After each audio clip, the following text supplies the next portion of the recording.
வணக்கம் வள்ளல் மீடியா நேயர்களே. தொடர்ந்து ஈரான்ல பதட்டமான சூழ்நிலை இப்போ வரைக்கும் நம்ம பேசிட்டு இருக்க வரைக்கும் போயிட்டு இருக்கு. போருடைய சூழல் அப்படிங்கிறது வந்து குறைந்த பாடில்லை, ஆனால் நிலைகள் அப்படிங்கிறது வந்து மாறி இருக்கு. இப்போ இருக்கக்கூடிய நிலை என்ன அப்படிங்கிறத பற்றி பல அப்டேட்ஸோட பார்வையாளர்கிட்ட வந்து பார்த்தீங்கன்னா நம்ம கேள்வியோட காத்துட்டு இருக்கோம். இதை குறித்து நீங்கள் வந்து பார்க்குறதுக்கு முன்னாடி வந்து பார்த்தீங்கன்னா தொடர்ந்து சேனலை சப்ஸ்கிரைப் பண்ணிட்டு பார்த்தீங்க அப்படின்னா இந்த மாதிரி அப்டேட்ஸ் வீடியோவை எதுவுமே நீங்கள் மிஸ் பண்ணாமல் வந்து பார்க்கலாம். ஏன்னா நடுவில் ஏதாவது ஒரு வீடியோ மிஸ் பண்ணிட்டு அப்புறம் பார்க்குறப்போ உங்களுக்கு அது தொடர்ச்சி புரியாமல் இருக்கலாம். அதனால் சப்ஸ்கிரைப் பண்ணிங்கன்னா எல்லா வீடியோவும் உங்களை வந்து சேரும். வணக்கம். வணக்கம். என்னை பொறுத்த வரைக்கும் டு பி வெரி ஃப்ராங்க், ஈரானின் கதை முடிந்தது அப்படின்னு தான் இப்போ இன்னைக்கு நம்ம பேசிட்டு இருக்க இந்த சூழ்நிலையில வந்து, ஏன்னா யாரோ ஒருத்தர் ஜெயிப்பாங்க தோப்பாங்கன்ற மாதிரி இருக்கும்ல. ஸோ அப்படிதான் இப்போ ஈரான் நிலைமை. நீங்க எப்படி பாக்குறீங்க பாரு? இது என்னை பொறுத்த வரைக்கும் வந்துட்டு அது முழுக்க அமெரிக்க ஊடகங்களுடைய செய்திகள் மட்டும் பார்த்துட்டு இருக்கீங்கன்னு நினைக்கிறேன். இல்லை, ஈரான் வந்து உண்மையிலேயே வந்து ஸ்ட்ராங்காக தான் அப்போஸ் பண்ணிட்டு இருக்காங்க இப்போ வரைக்கும்.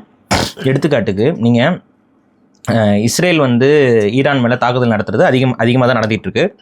மக்கள் வாழக்கூடிய பகுதியில் போடுறாங்க, குழந்தைங்க படிக்கக்கூடிய பள்ளிகளிலும் கூட குண்டுகளை போட்டு தாக்கிட்டு தான் இருக்கிறாங்க. இப்போ சமீபத்தில் பார்த்தீங்கன்னா எண்ணெய் கிடங்குகளை வந்து குறி வச்சு தாக்கியிருக்கிறாங்க. அது ஒரு பெரிய, இதில் என்ன ஒரு கொடுமைன்னு பார்த்தீங்கன்னா, இப்போ இது ஈரானுக்கு மட்டும் பாதிப்பானா கிடையாது, இது வந்து உலகத்துக்கே பாதிப்பு. அது ஏன்னா அந்த எண்ணெய் கிடங்குகள் எரிஞ்சிருக்கு பார்த்தீங்களா, அது வந்து ஆசிட் ரெயினா பெய்யறதுக்கு வாய்ப்பு அதிகங்கிறாங்க. பெய்யும் கண்டிப்பாக. ஏன்னா அவ்வளோ கறி வந்து வானத்துக்கு போயிருக்கு, அவ்வளோ நெருப்பு, அவ்வளோ கார்பன் டை ஆக்சைடு. இப்போ நீங்கள் ஒரு வருஷத்துக்கு வண்டி ஓட்டினா ஆகிற, உலகம் முழுக்க ஒரு வருஷத்துக்கு வண்டி ஓட்டினா ஆகிற அளவுக்கு கறியை வந்து ஒரு குண்டு மூலயமா இஸ்ரேல் வந்து இப்போ உலகத்துக்கு கிளப்பி விட்டுருக்கு. அப்போ இதனால என்னன்னா, அது ஈரானுக்கு மட்டும் பாதிப்பு இல்லை, உலகத்துக்கே பாதிப்புங்கிற ஒரு இடத்துக்கு தான் போய்கிட்டு இருக்கு இந்த போர்.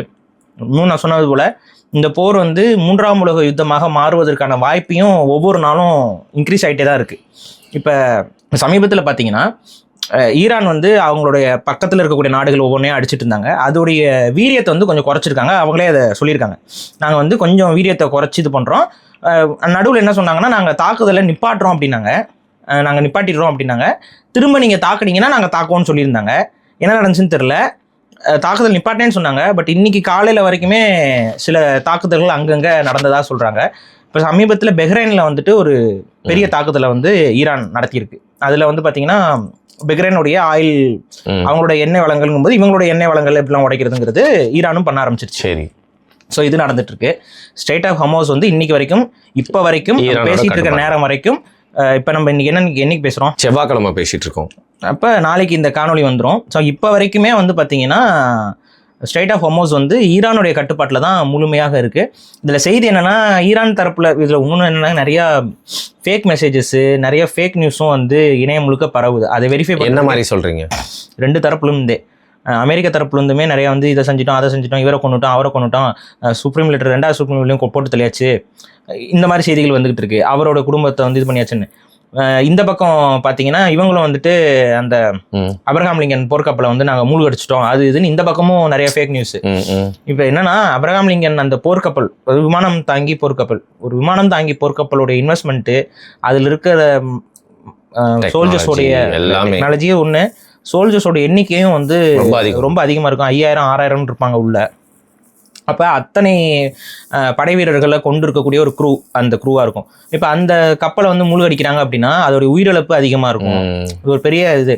ஆனால் அந்த போர்க்கப்பலை எப்படியாவது வீழ்த்தணும் அப்படிங்கிறது ஈரானுடைய ஒரு ஹையர் ப்ரையாரிட்டியாக இருக்குது. அந்த போர்க்கப்பல் தான் வந்து ஸ்ட்ரெய்ட் ஆஃப் ஹர்முஸுக்கு வருதுன்னு சொல்லியிருந்தாங்க. வந்துகிட்டு இருந்த போர்க்கப்பல் மீது தாக்குதலும் ஈரான் தொடுத்துச்சு. அதில் அது சேதம் அடைஞ்சிருக்கு அப்படிங்கிறது ஈரான் தரப்பு வாதம். சரி. அதை பற்றி எந்த நியூஸுமே வந்து இல்லை அது இன்னும் மிஷனில் தான் இருக்குதுன்னு சொல்லி அமெரிக்கா சொல்லிக்கிட்டே இருக்குது. ஆனால் இப்போ வரைக்கும் அது எங்கேருந்து செயல்படுதுங்கிறது உலகத்துக்கு தெரியாத வண்ணம் மறைச்சி தான் வச்சுருக்காங்க. இன்னொன்று, அந்த கப்பல் வந்து நியூக்ளியர் கப்பல். சரி. அதுக்குள்ளே ஒரு நியூக்ளியர் ரியாக்டர் இருக்குது. இப்போ நம்ம மற்ற கப்பல்லாம் வந்து நிலக்கரி, இப்போ டீசல் இன்ஜினு, இந்த மாதிரியான இன்ஜினில் போகிறது கப்பல். இது வந்து நியூக்ளியர் ரியாக்டரில் ஃபங்க்ஷன் ஆகிற ஒரு டைம் பாம் அது. ஸோ இதை மூழ்கடிச்சாலுமே அது உலகத்துக்கு பெருங்கேடு தான். ஏன்னா அதுக்கு கடலுக்குள்ளே போயிடுச்சுன்னு வைங்க, அது என்னது, ஒரு நியூக்ளியர் ரியாக்டர் கடலுக்குள்ளே போனால் என்னங்க ஆகும்? அது ஏதாவது பிளாஸ்ட் ஆகலாம். இல்லை அது உள்ளே போயிடுச்சுன்னா கூட அதோட ரேடியேஷன் வந்து கடல் வளத்தையே பெரிய அளவு பாதிப்புக்குள்ளாக்கும். இந்த மாதிரி நிறைய பிரச்சனைகள் இருக்குது. இந்த உலகப்போர் வந்துச்சுன்னா இதுதான் நடக்கும். ஆனால் ஈரான் வந்து எப்படியாவது அந்த விமானம் தாங்கி போர்க்கப்பலை வந்து அடிச்சிட்டோம் அப்படின்னா அது ஒரு மேஜர் வெற்றியாக பார்க்கப்படும். ஏன்னா ஈரான் தரப்புக்கு அது ஒரு பெரிய வெற்றியாக பார்க்கப்படுங்கிறனால அதை குறி வச்சுக்கிட்டு இருக்காங்க போல. அதை நாங்கள் அடிச்சிட்டோம் தாக்கிட்டோம்னு தொடர்ச்சியாக நியூஸ் வந்துகிட்டு இருக்கு இவங்க சைட்ல இருந்து, ஈரான் தரப்புல இருந்து. அமெரிக்கா தரப்புல இருந்து அதை மறுக்கிறாங்க. ஆனா அமெரிக்கா தரப்புல இருந்து அந்த கப்பல் எங்க இருக்கு, அது எங்க இருந்து பர்ஃபார்ம் ஆகுதுன்னு இவங்க சொல்ற இடத்துல அது இல்ல.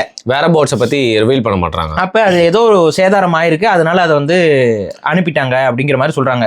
அது சிலர் என்ன சொல்றாங்க, டியோகா கார்சியோ அந்த ஐலாண்டுக்கே அது போயிருச்சு, அது இந்திய பெருங்கடல்ல இருக்கக்கூடிய அமெரிக்க ராணுவ தளம், அங்கேயே அது போயிருச்சு, அங்க போயிட்டு அது ரிப்பேர்லாம் பண்ணிட்டு தான் அது திரும்ப அடுத்து உள்ள வரும் அப்படிங்கிற மாதிரி சொல்லிட்டு இருக்காங்க. ஸோ இது ஒன்று. இந்த மாதிரி நிறைய ஃபேக் நியூஸு, எது உண்மை எது பொய்ங்கிறத பிரித்து பார்க்க முடியாத செய்திகள் வந்துகிட்டே இருக்கு. இதற்கிடையில ஈரான் வந்து அவர்களுக்கான அடுத்த தலைவரையும் தேர்ந்தெடுத்திருக்கிறார்கள். அவர் யாருன்னா வேற யாரும் இல்ல, காமினியோடைய மகன். அவரும் காமினி தான், ஆனா அவரோட பேர் வந்து முஸ்தபா காமினி. அவருனா அவங்க அப்பா கூடவே இருந்தவர் தான், பயிற்சி பெற்றவர், கூடவே இருந்தவர், கூடவே வாழ்ந்தவர். இந்த குறிப்பிடத்தக்க தகவல் என்ன அப்படின்னு பார்த்தீங்கன்னா, காமினி அவர்களுடைய அந்த தாக்குதல் நடந்துச்சுல, அவங்க குடும்பம் அழிஞ்சதுல, அதுல முஸ்தபா அவருடைய மனைவியும் அவருடைய குழந்தைகளும் கொல்லப்பட்டிருக்காங்க. புரியுதா? அதாவது பேரம்பேத்தி செத்ததா சொன்னாங்கல்ல, இவருடைய புள்ளதான், குழந்தை தான். ஸோ இப்போ இவர் வந்து தலைவராக வராரு. இல்லை, இதுதான் குறித்து நான் உங்ககிட்ட கேள்வி கேட்கணும்னு நினச்சேன். நான் ஏன் வந்து ஈரானுடைய கதை முடிந்ததா நான் கேட்டேன் அப்படின்னா, இப்போ இவரை வந்து தேர்ந்தெடுக்கிறாங்க, அப்புறம் ஈரான் டெலிவிஷன்லேயே இவரும் வந்து கிரிட்டிக்கலாக இருக்காரு, தாக்குதலுக்கு உள்ளாக்கப்பட்டு அப்படிங்கிற மாதிரி செய்திகள் வருது.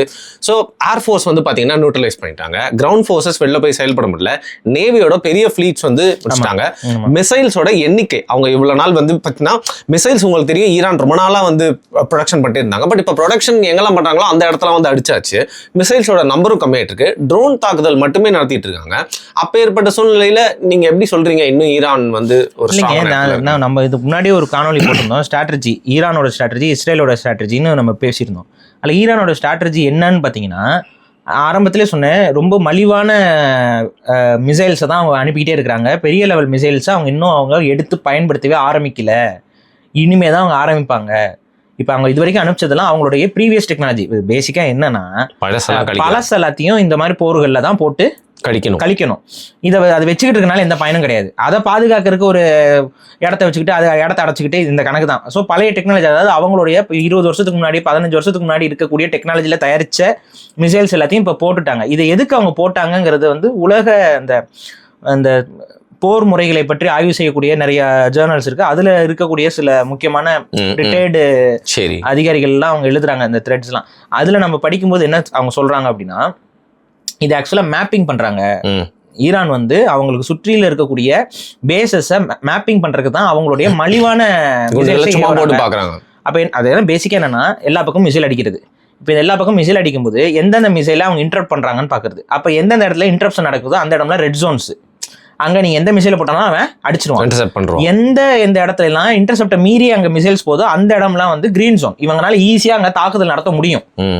சோ நாளைக்கு போர் ரொம்ப இன்டென்ஸா வரும் பொழுது அந்த எந்தெந்த இடத்துல எல்லாம் இவங்களால மிசைல்ஸ் இன்டர்செப்ட் பண்ண முடியலையோ அந்த இடத்துல எல்லாத்தையும் உடைச்சிடலாம். இது ஒண்ணு.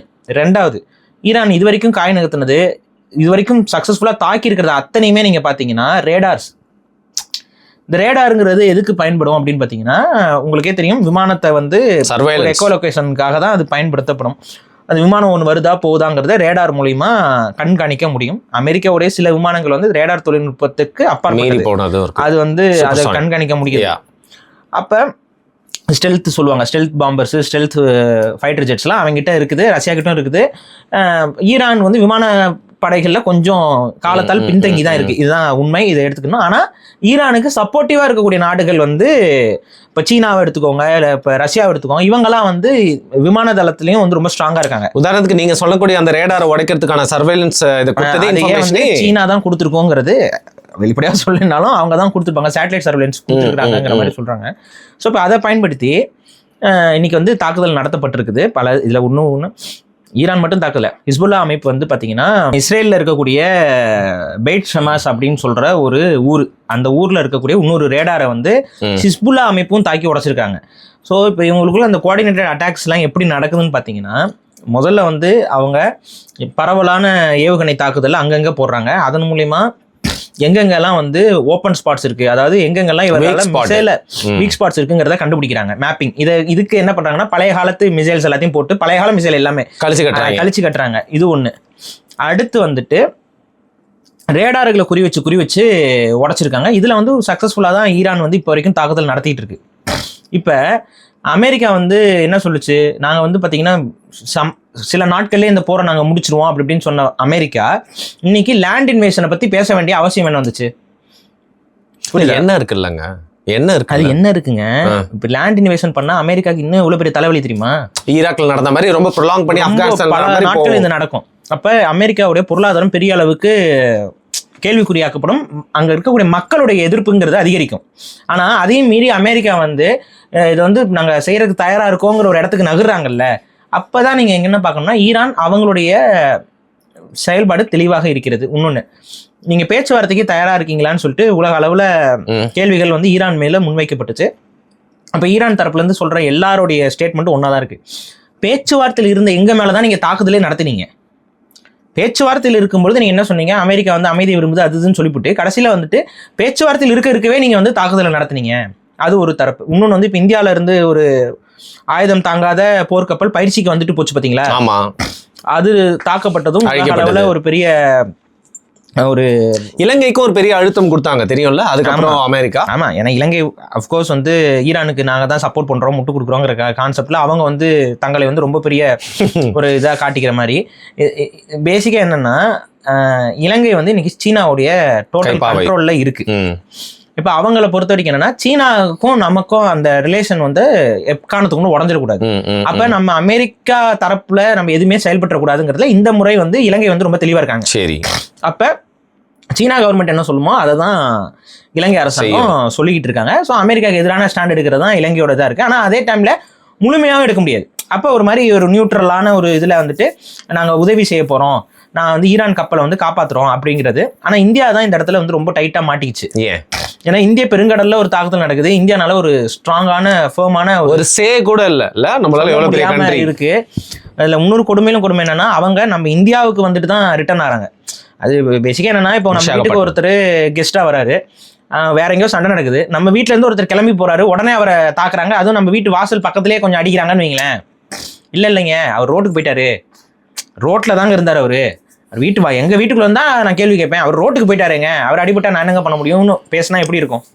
அந்த மாதிரியான ஒரு அந்த மாதிரி ஒரு நெருக்கடியில நம்ம மாட்டி சங்கடமான சூழ்நிலை. எந்த அளவுக்கு சங்கடமான சூழ்நிலைன்னா அமெரிக்காக்காரன் சொல்றாங்க பெட்ரோலை வாங்கிக்க சொல்லி ரஷ்யா கிட்ட வாங்கிக்க சொல்லியிருக்கிறோங்க, பர்மிஷன் கொடுத்துருக்கோங்க எல்லாம் பேசிட்டு இருக்கிறான் ட்ரம்ப்.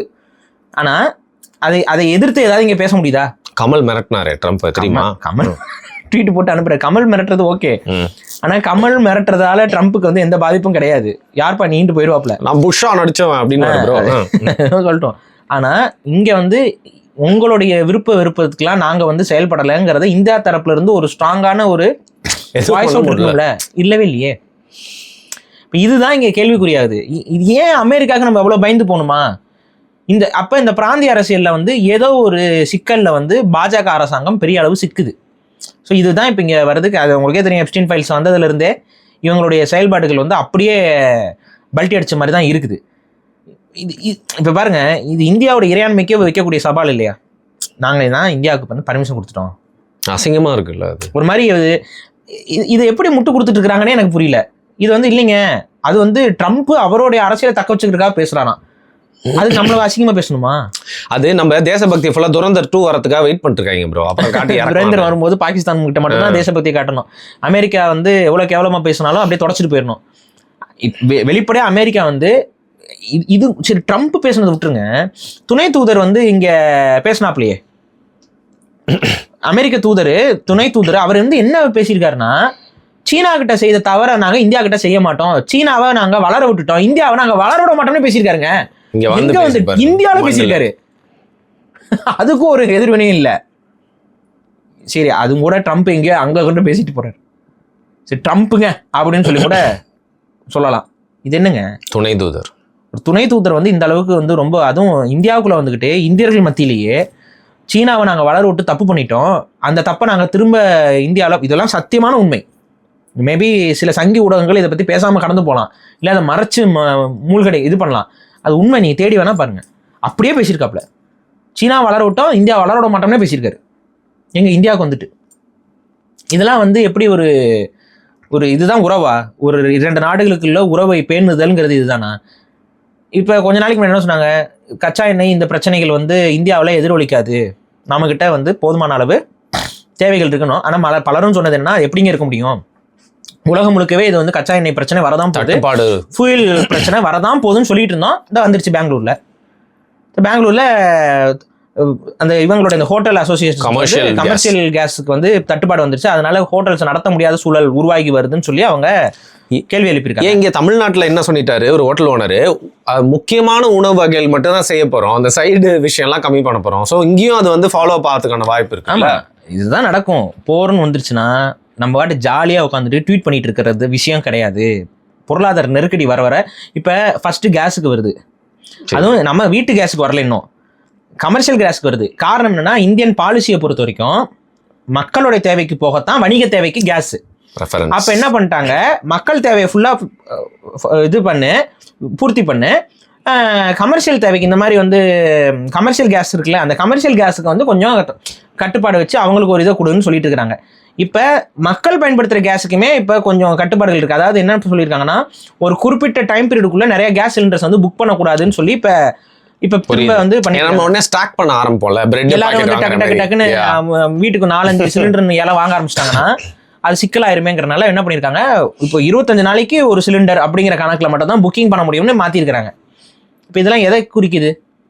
தட்டுப்பாட்டை தான் குறிக்குது. நீங்கள் வந்து பூனை கண்ணை முடிச்சுன்னா உலகம் இருண்டுரும்னு சொல்லுவாங்கல்ல, அந்த மாதிரி தான் இங்கே இருக்கக்கூடிய சில சங்கிகள் வந்து செயல்படுறாங்க. இது தட்டுப்பாடு தான். இந்த போர் விரைவில் முடிவுக்கு வரணுங்கிறது தான் என்னுடைய பார்வையும். ஆனால் இந்த போர் எப்போ முடிவுக்கு வரும்?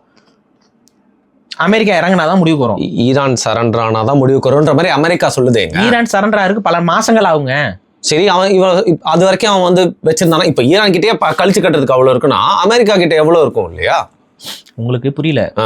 இப்ப கழிச்சு கட்டுறதுக்குன்னா இப்ப அமெரிக்கா வந்து தன்னோட எல்லா பலத்தையும் கொண்டு போய் ஈரான்ல போட்டுச்சுன்னா அப்புறம் அவனுக்கு என்ன? இப்ப அப்படி இல்லைங்க. இப்ப என்ன ஒரு தகவல் வருதுன்னா, 15 இயர்ஸ்க்கு அப்புறம் அவங்க இன்ட்ரடியூஸ் பண்ணலான்னு இருக்க மாதிரியான ஒரு லேசர் டெக்னாலஜியை இப்பவே இந்த போர்க்குள்ள கொண்டு வந்துட்டாங்கன்ற மாதிரி. இது எந்த அளவுக்கு உண்மைன்னு தெரியல. இல்ல அது உண்மைதான். அந்த அவங்களுடைய லேசர் டெக்னாலஜி வந்து அதையே அவங்க வடிவமைச்சு 10 வருஷம் ஆச்சு. ஓகேவா? அதை வந்து அவங்க வெளிப்படுத்தாமே இருந்தாங்க. இப்போ இந்த போருக்கு வந்து அதை பயன்படுத்துறதாக அஃபிஷியலாவே அவங்க சொல்லியிருக்காங்க. போர் கப்பல்கள்ல அதை பொருத்தி தான் போகுது. காரணம் என்ன? மிசைல் த்ரெட் வந்து போர்க்கப்பல்களுக்கு இருக்கு. இது வந்து பாத்தீங்கன்னா நான் சிம்பிளா சொன்ன மாதிரி தான். ஒரு போர்க்கப்பல்ல எவ்வளவு மிசைல்ஸ் வச்சிருப்பீங்க? அதுல எவ்வளவு தாக்கு பிடிக்க முடியுமோ ஒரு மிஞ்சி போனா ஒரு 30 மிசைல் வச்சிருப்பாங்க. சரி, 30ல இருந்து 40 மிசைல், சரி 100 மிசைலே வச்சிருக்காங்கன்னு வச்சுக்கோங்க. இந்த 100 மிசைலும் வந்து ஒரு சில மிசைல்ஸ் வந்து பாத்தீங்கன்னா இலக்க தாக்குற மிசைல்ஸ் இருக்கும். அது கொஞ்சம் அதோட ரேடியஸ் இதெல்லாம் தனியா இருக்கும். சிலது வந்து தன்னை பக்கத்துல தாக்க வர இதுகளை தடுக்கிறதுக்கு சில விஷயங்கள் இருக்கும். இது போக துப்பாக்கிகள் இருக்கும். அதாவது வந்து ஆட்டோ டரன்ஸ் சொல்லுவாங்க. அந்த ஆட்டோ டரன்ஸ் இருக்கும். அந்த டரன்ஸ் என்ன பண்ணுன்னு பாத்தீங்கன்னா, ஏவுகணை பக்கத்துல வரும்பொழுது துப்பாக்கியில சுடும். குண்டுல நீங்க இந்த ஹாலிவுட் படத்துல எல்லாம் பார்த்து சுடும். அப்படி சுடும்போது பக்கத்துல வரும்போது அது ஒரு க்ளோஸ் ரேஞ்சில் ஒரு சீல்டு இருக்கும். ஆனா இந்த துப்பாக்கியில சுட்டு வெடிக்க வைக்கிற இந்த க்ளோஸ் ரேஞ்ச் சீல்டு வந்து பெரிய அளவு பாதுகாப்பை கப்பலுக்கு கொடுக்காது. டெப்ரி உழுகும். அந்த சில இது வந்து இம்பாக்ட் ரேடியஸ் வந்து கொஞ்சம் அதிகமா இருக்கிற மாதிரியான பாம்ஸ் இருக்குல்ல, அது வந்து படும்பொழுது வெடிச்சதுனால கூட கப்பல் பக்கத்துல வெடிச்சாங்க கூட உள்ள இருக்கான செத்து போயிடுவான். அந்த இம்பாக்ட்லயே வந்து எல்லாரும் செத்து போயிடுவாங்க. பக்கத்துல இருந்து மேல விழுந்தா வெடிக்கணும் இல்ல, அதோட அந்த வேவ்ஸ்லயே வந்து அடிபட்டு நம்ம எல்லாம் காதுக்கு எல்லாம் ஜவ்வும் கிழிஞ்சிடும். அப்ப உள்ள இருக்கவங்கலாம் இப்போ கோமா ஸ்டேஜுக்கு போனதுக்கு அப்புறம் கப்பல் எப்படி இருக்கும்? ஸோ இந்த மாதிரி ஆயிரக்கணக்கான பிரச்சனைகள் இருக்கு. இதுல இப்போ என்ன பண்றாங்கன்னா, இந்த ஆட்டோ டரண்ட் இருக்கு பாத்தீங்களா, இந்த ஆட்டோ டரண்ட் வந்து லோ ரேஞ்சில் அடிக்கும். அதே மாதிரியான ஒரு டெக்னாலஜி தான் இந்த லேசர். லோ ரேஞ்சில் வர பக்கத்துல வந்த உடனே வேற வழியே இல்லாம அடிக்கிறது ஒன்று இருக்குல்ல, அதுதான் இந்த லேசர். நீங்க இந்த சினிமா படத்துல காட்டுற மாதிரி லேசர் அப்படி அமுக்கின உடனே அந்த லேசர் வந்து பீம் போய் எல்லா பக்கம் அடிச்சு வெடிக்க வைக்கிறது இல்லை. இது என்ன பண்ணுன்னா, ஒரு குறிப்பிட்ட டிஸ்டன்ஸ் பக்கத்துல வரும்பொழுது இந்த லேசரோட இம்பாக்ட் மூலமா துப்பாக்கி குண்டுக்கு பதிலா இந்த இதை வந்து இப்ப இன்ஸ்டால் பண்ணி கப்பல்கள்ல இவங்க அனுப்புறாங்க. இது மெயின் ரீசன் என்ன, ஈரான் கிட்ட அளவுக்கு அதிகமான ட்ரோன்ஸ் இருக்கு. இந்த ட்ரோன்ஸ் அவன் அனுப்பிக்கிட்டே இருக்கிறான் ஈரான். அப்ப இதை எப்படியாவது ஹேண்டில் பண்ணணும்னா ட்ரோன்ஸ் அடிக்கிறதுக்கு இது ஈஸியா இருக்கும். லேசர் இப்ப லேசரை பொறுத்த வரைக்கும் கரண்ட் மட்டும்தான். ஸோ கரண்ட்டை வந்து இவங்களால ஜென்ரேட்டர்ல இருந்து ஈஸியா அவங்களுக்கு பிரச்சனை இருக்காது. இதுக்காக வந்து நம்ம வந்து என்ன சொல்றது, அதிகமான அம்யூனேஷன்ஸ் தேவைப்படாது. இப்போ ஒரு ட்ரோனை வீழ்த்துறதுக்கு இவங்க மிசைல்ஸ் அடிச்சுட்டு இருந்தாங்கன்னா அது செலவு அதிகம். இதை கொஞ்சம் வச்சு மிசைல்ஸை நம்ம தாக்கணும்னா இது ஓகே. பட் ஆனால் இது எந்த மிசைல்ஸுக்கு லாக்கி? சின்ன சின்ன மிசைல்ஸுக்கு, சின்ன சின்ன ட்ரோன்ஸுக்கு. ஆனால் ஈரான் கிட்ட சூப்பர்சானிக் மிசைல்ஸ் இருக்கு, பெரிய இம்பாக்ட் மிசைல்ஸ் இருக்கு. அதை வச்சு அவன் அடிக்க ஆரம்பிச்சானா இது. ஆனா இப்ப வந்து என்னன்னா ஈரானுடைய கடற்படை வந்து அந்த அளவுக்கு ஸ்ட்ராங் கிடையாது. அமெரிக்காவோட ஒப்பிட்டு பார்க்கும்போது ஈரானுடைய கடற்படை ஸ்ட்ராங் கிடையாது. ஈரானுடைய கடற்படையில நிறைய கப்பல்களை வந்து இப்ப அமெரிக்கா மூழ்கடிச்சிருக்கு. அதே போல விமான தாக்குதல்களும் வந்து ஈரான் வந்து அந்த அளவுக்கு கிடையாது. ஈரானுடைய பெரிய பலமே அதோட மிசைல்ஸ் தான்.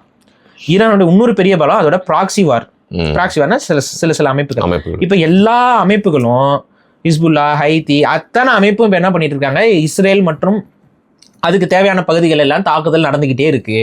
ஸோ ஓவராலா தாக்குதல் நடக்குது. இப்போ இஸ்ரேலே வந்து பார்த்தீங்கன்னா கொஞ்சம் அடக்கி தான் வாசிக்கிறாங்க, அரண்டு போயிருக்கிறாங்க இந்த தாக்குதலுக்கு அப்புறம். இன்னொன்று, ஈரான் சின்ன நாடு கிடையாது. ஜியாகிரபிக்கலி ஸ்பீக்கிங் அது சின்ன நாடே கிடையாது. அது ரொம்ப சின்ன நாடு மாதிரி ஹேண்டில் பண்ண முடியாது. பெரிய நாடு ஈரான். அப்போ இவங்க வந்து முடிஞ்ச வரைக்கும் அவங்க என்ன பிளான்ல இருந்தாங்கன்னா, உள்நாட்டு கலவரத்தின் மூலியமா ஆட்சி மாற்றத்தை கொண்டு வரலான்னாங்க. ஆனால் அதுக்கு இவங்க பண்ண மேஜர் தப்பு என்னன்னா, இவங்களோட போர் முறைகளில் நம்ம இப்போ முன்னாடியே சொல்லியிருந்தோம், உள்நாட்டு கலவரம் வராது இனிமேது. ஏன் வராதுன்னா, மக்கள் அங்கே ஒன்றாக ஆரம்பிச்சிட்டாங்க. ரீசன் என்னன்னா, நீ வந்து ஸ்கூல் குழந்தைகளை கொண்டினா ஒன்றாக மாட்டாங்களா? ஈரான் கவர்மெண்ட்ல நிறைய பிரச்சனைகள் இருந்தாலும், ஈரான் கவர்மெண்ட் மேலே சில வெறுப்பாளர்களும் ஒரு பெரிய அளவு இருந்தாலும், இப்போ நீங்கள் வந்து ஒரு தலைவரை கொல்றது மூலியமாக, ரெண்டாவது குழந்தைகளை கொண்டது மூலியமாக, அவரோட குடும்பத்தில் இருக்க குழந்தைகளை கொண்டது மூலியமாக ஆட்டோமேட்டிக்காக சிம்பத்தி வந்து கிரியேட் ஆயிடுச்சு. இப்போ ஈரானில் பெரிய அளவு மக்கள் வந்து அந்த ரெஜிமுக்கு சப்போர்ட் பண்ண ஆரம்பிச்சிட்டாங்க. இந்த விளைவு வரும்னு அமெரிக்காவோ இஸ்ரேலோ எதிர்பார்க்கல. ரெண்டாவது, உங்களோட டான்ஸு நடனம்லாம் நிறைய டீபங்க் பண்ண ஆரம்பிச்சிட்டாங்க. அதில் நிறைய பேர் யூதர்கள் தான். இந்த மாதிரி இந்த இன்ஸ்டால இதெல்லாம் அதெல்லாம் டீபங்க் பண்ணி நிறைய பேர் யூதர்கள்ங்கிறதையும் கண்டுபிடிச்சிருக்காங்க. இப்போ இப்படி போயிட்டு இருக்கு. சரி, இப்போ அமெரிக்காவுடைய ஏகாதிபத்தியத்தின் மேல சில நம்பிக்கை இழந்த நாடுகள், எடுத்துக்காட்டுக்கு ஸ்பெயின்லாம் வந்துட்டு பண்ண மாட்டோம், இந்த போருக்கு உங்களுக்கு சப்போர்ட் இல்லை அப்படின்ட்டு நாங்கள் எங்களுக்கு இல்லை இன்வால்வ் பண்ணாதீங்கிற மாதிரி ஒதுங்கிட்டாங்க. இப்போ மெக்சிகோ அதிபரும் வந்துட்டு அவங்க சொல்லியிருக்காங்க. என்ன சொல்லிட்டாங்க, இந்த போரை வந்து எங்ககிட்ட திணிக்காதீங்க, இந்த போருக்கு நாங்கள் அடிபணிய மாட்டோம், இது வந்து உலகத்துக்கு அமைதி வேணும், இது தேவையில்லை, அமெரிக்கா வந்து பேக் ஆஃப் பண்ணணும். அமெரிக்கா இஸ்ரேலை கண்டித்து மெக்சிகோவும் சொல்லியிருக்கு. இல்லை இன்னொன்று பார்த்தீங்கன்னா, அமெரிக்கா இதோட நிற்க போகிறதில்ல, சும்மா இல்லை, அடுத்தவங்க கியூபால உள்நாட்டு கலவரம் வெடிக்க ஆரம்பிச்சிருச்சு. ஃபிடல் காஸ்ட்ரோக்கு அப்புறம் ரால் காஸ்ட்ரோட ரெஜிம் போயிட்டு இருந்துச்சு. இப்போ அந்த கம்யூனிஸ்ட் இதை வந்து ஃபுல்லா முடிச்சு விட்டுட்டு அங்க வந்து திரும்ப டெமோக்ராட்டிக்ங்கிற பேர்ல அமெரிக்காவுக்கு தேவையான ஒரு பப்பட் ரூலை கொண்டு வரணுங்கிறது அவங்க பிளானு. இப்போ கியூபாவுக்கு ஆப்படிக்கிறானுங்க. இப்போ இது அமெரிக்கா எல்லா பக்கமும் கால் வைக்க ஆரம்பிக்குதா? ஒரு பக்கம் கான்சன்ட்ரேட் பண்ண முடியாது அமெரிக்காவால்.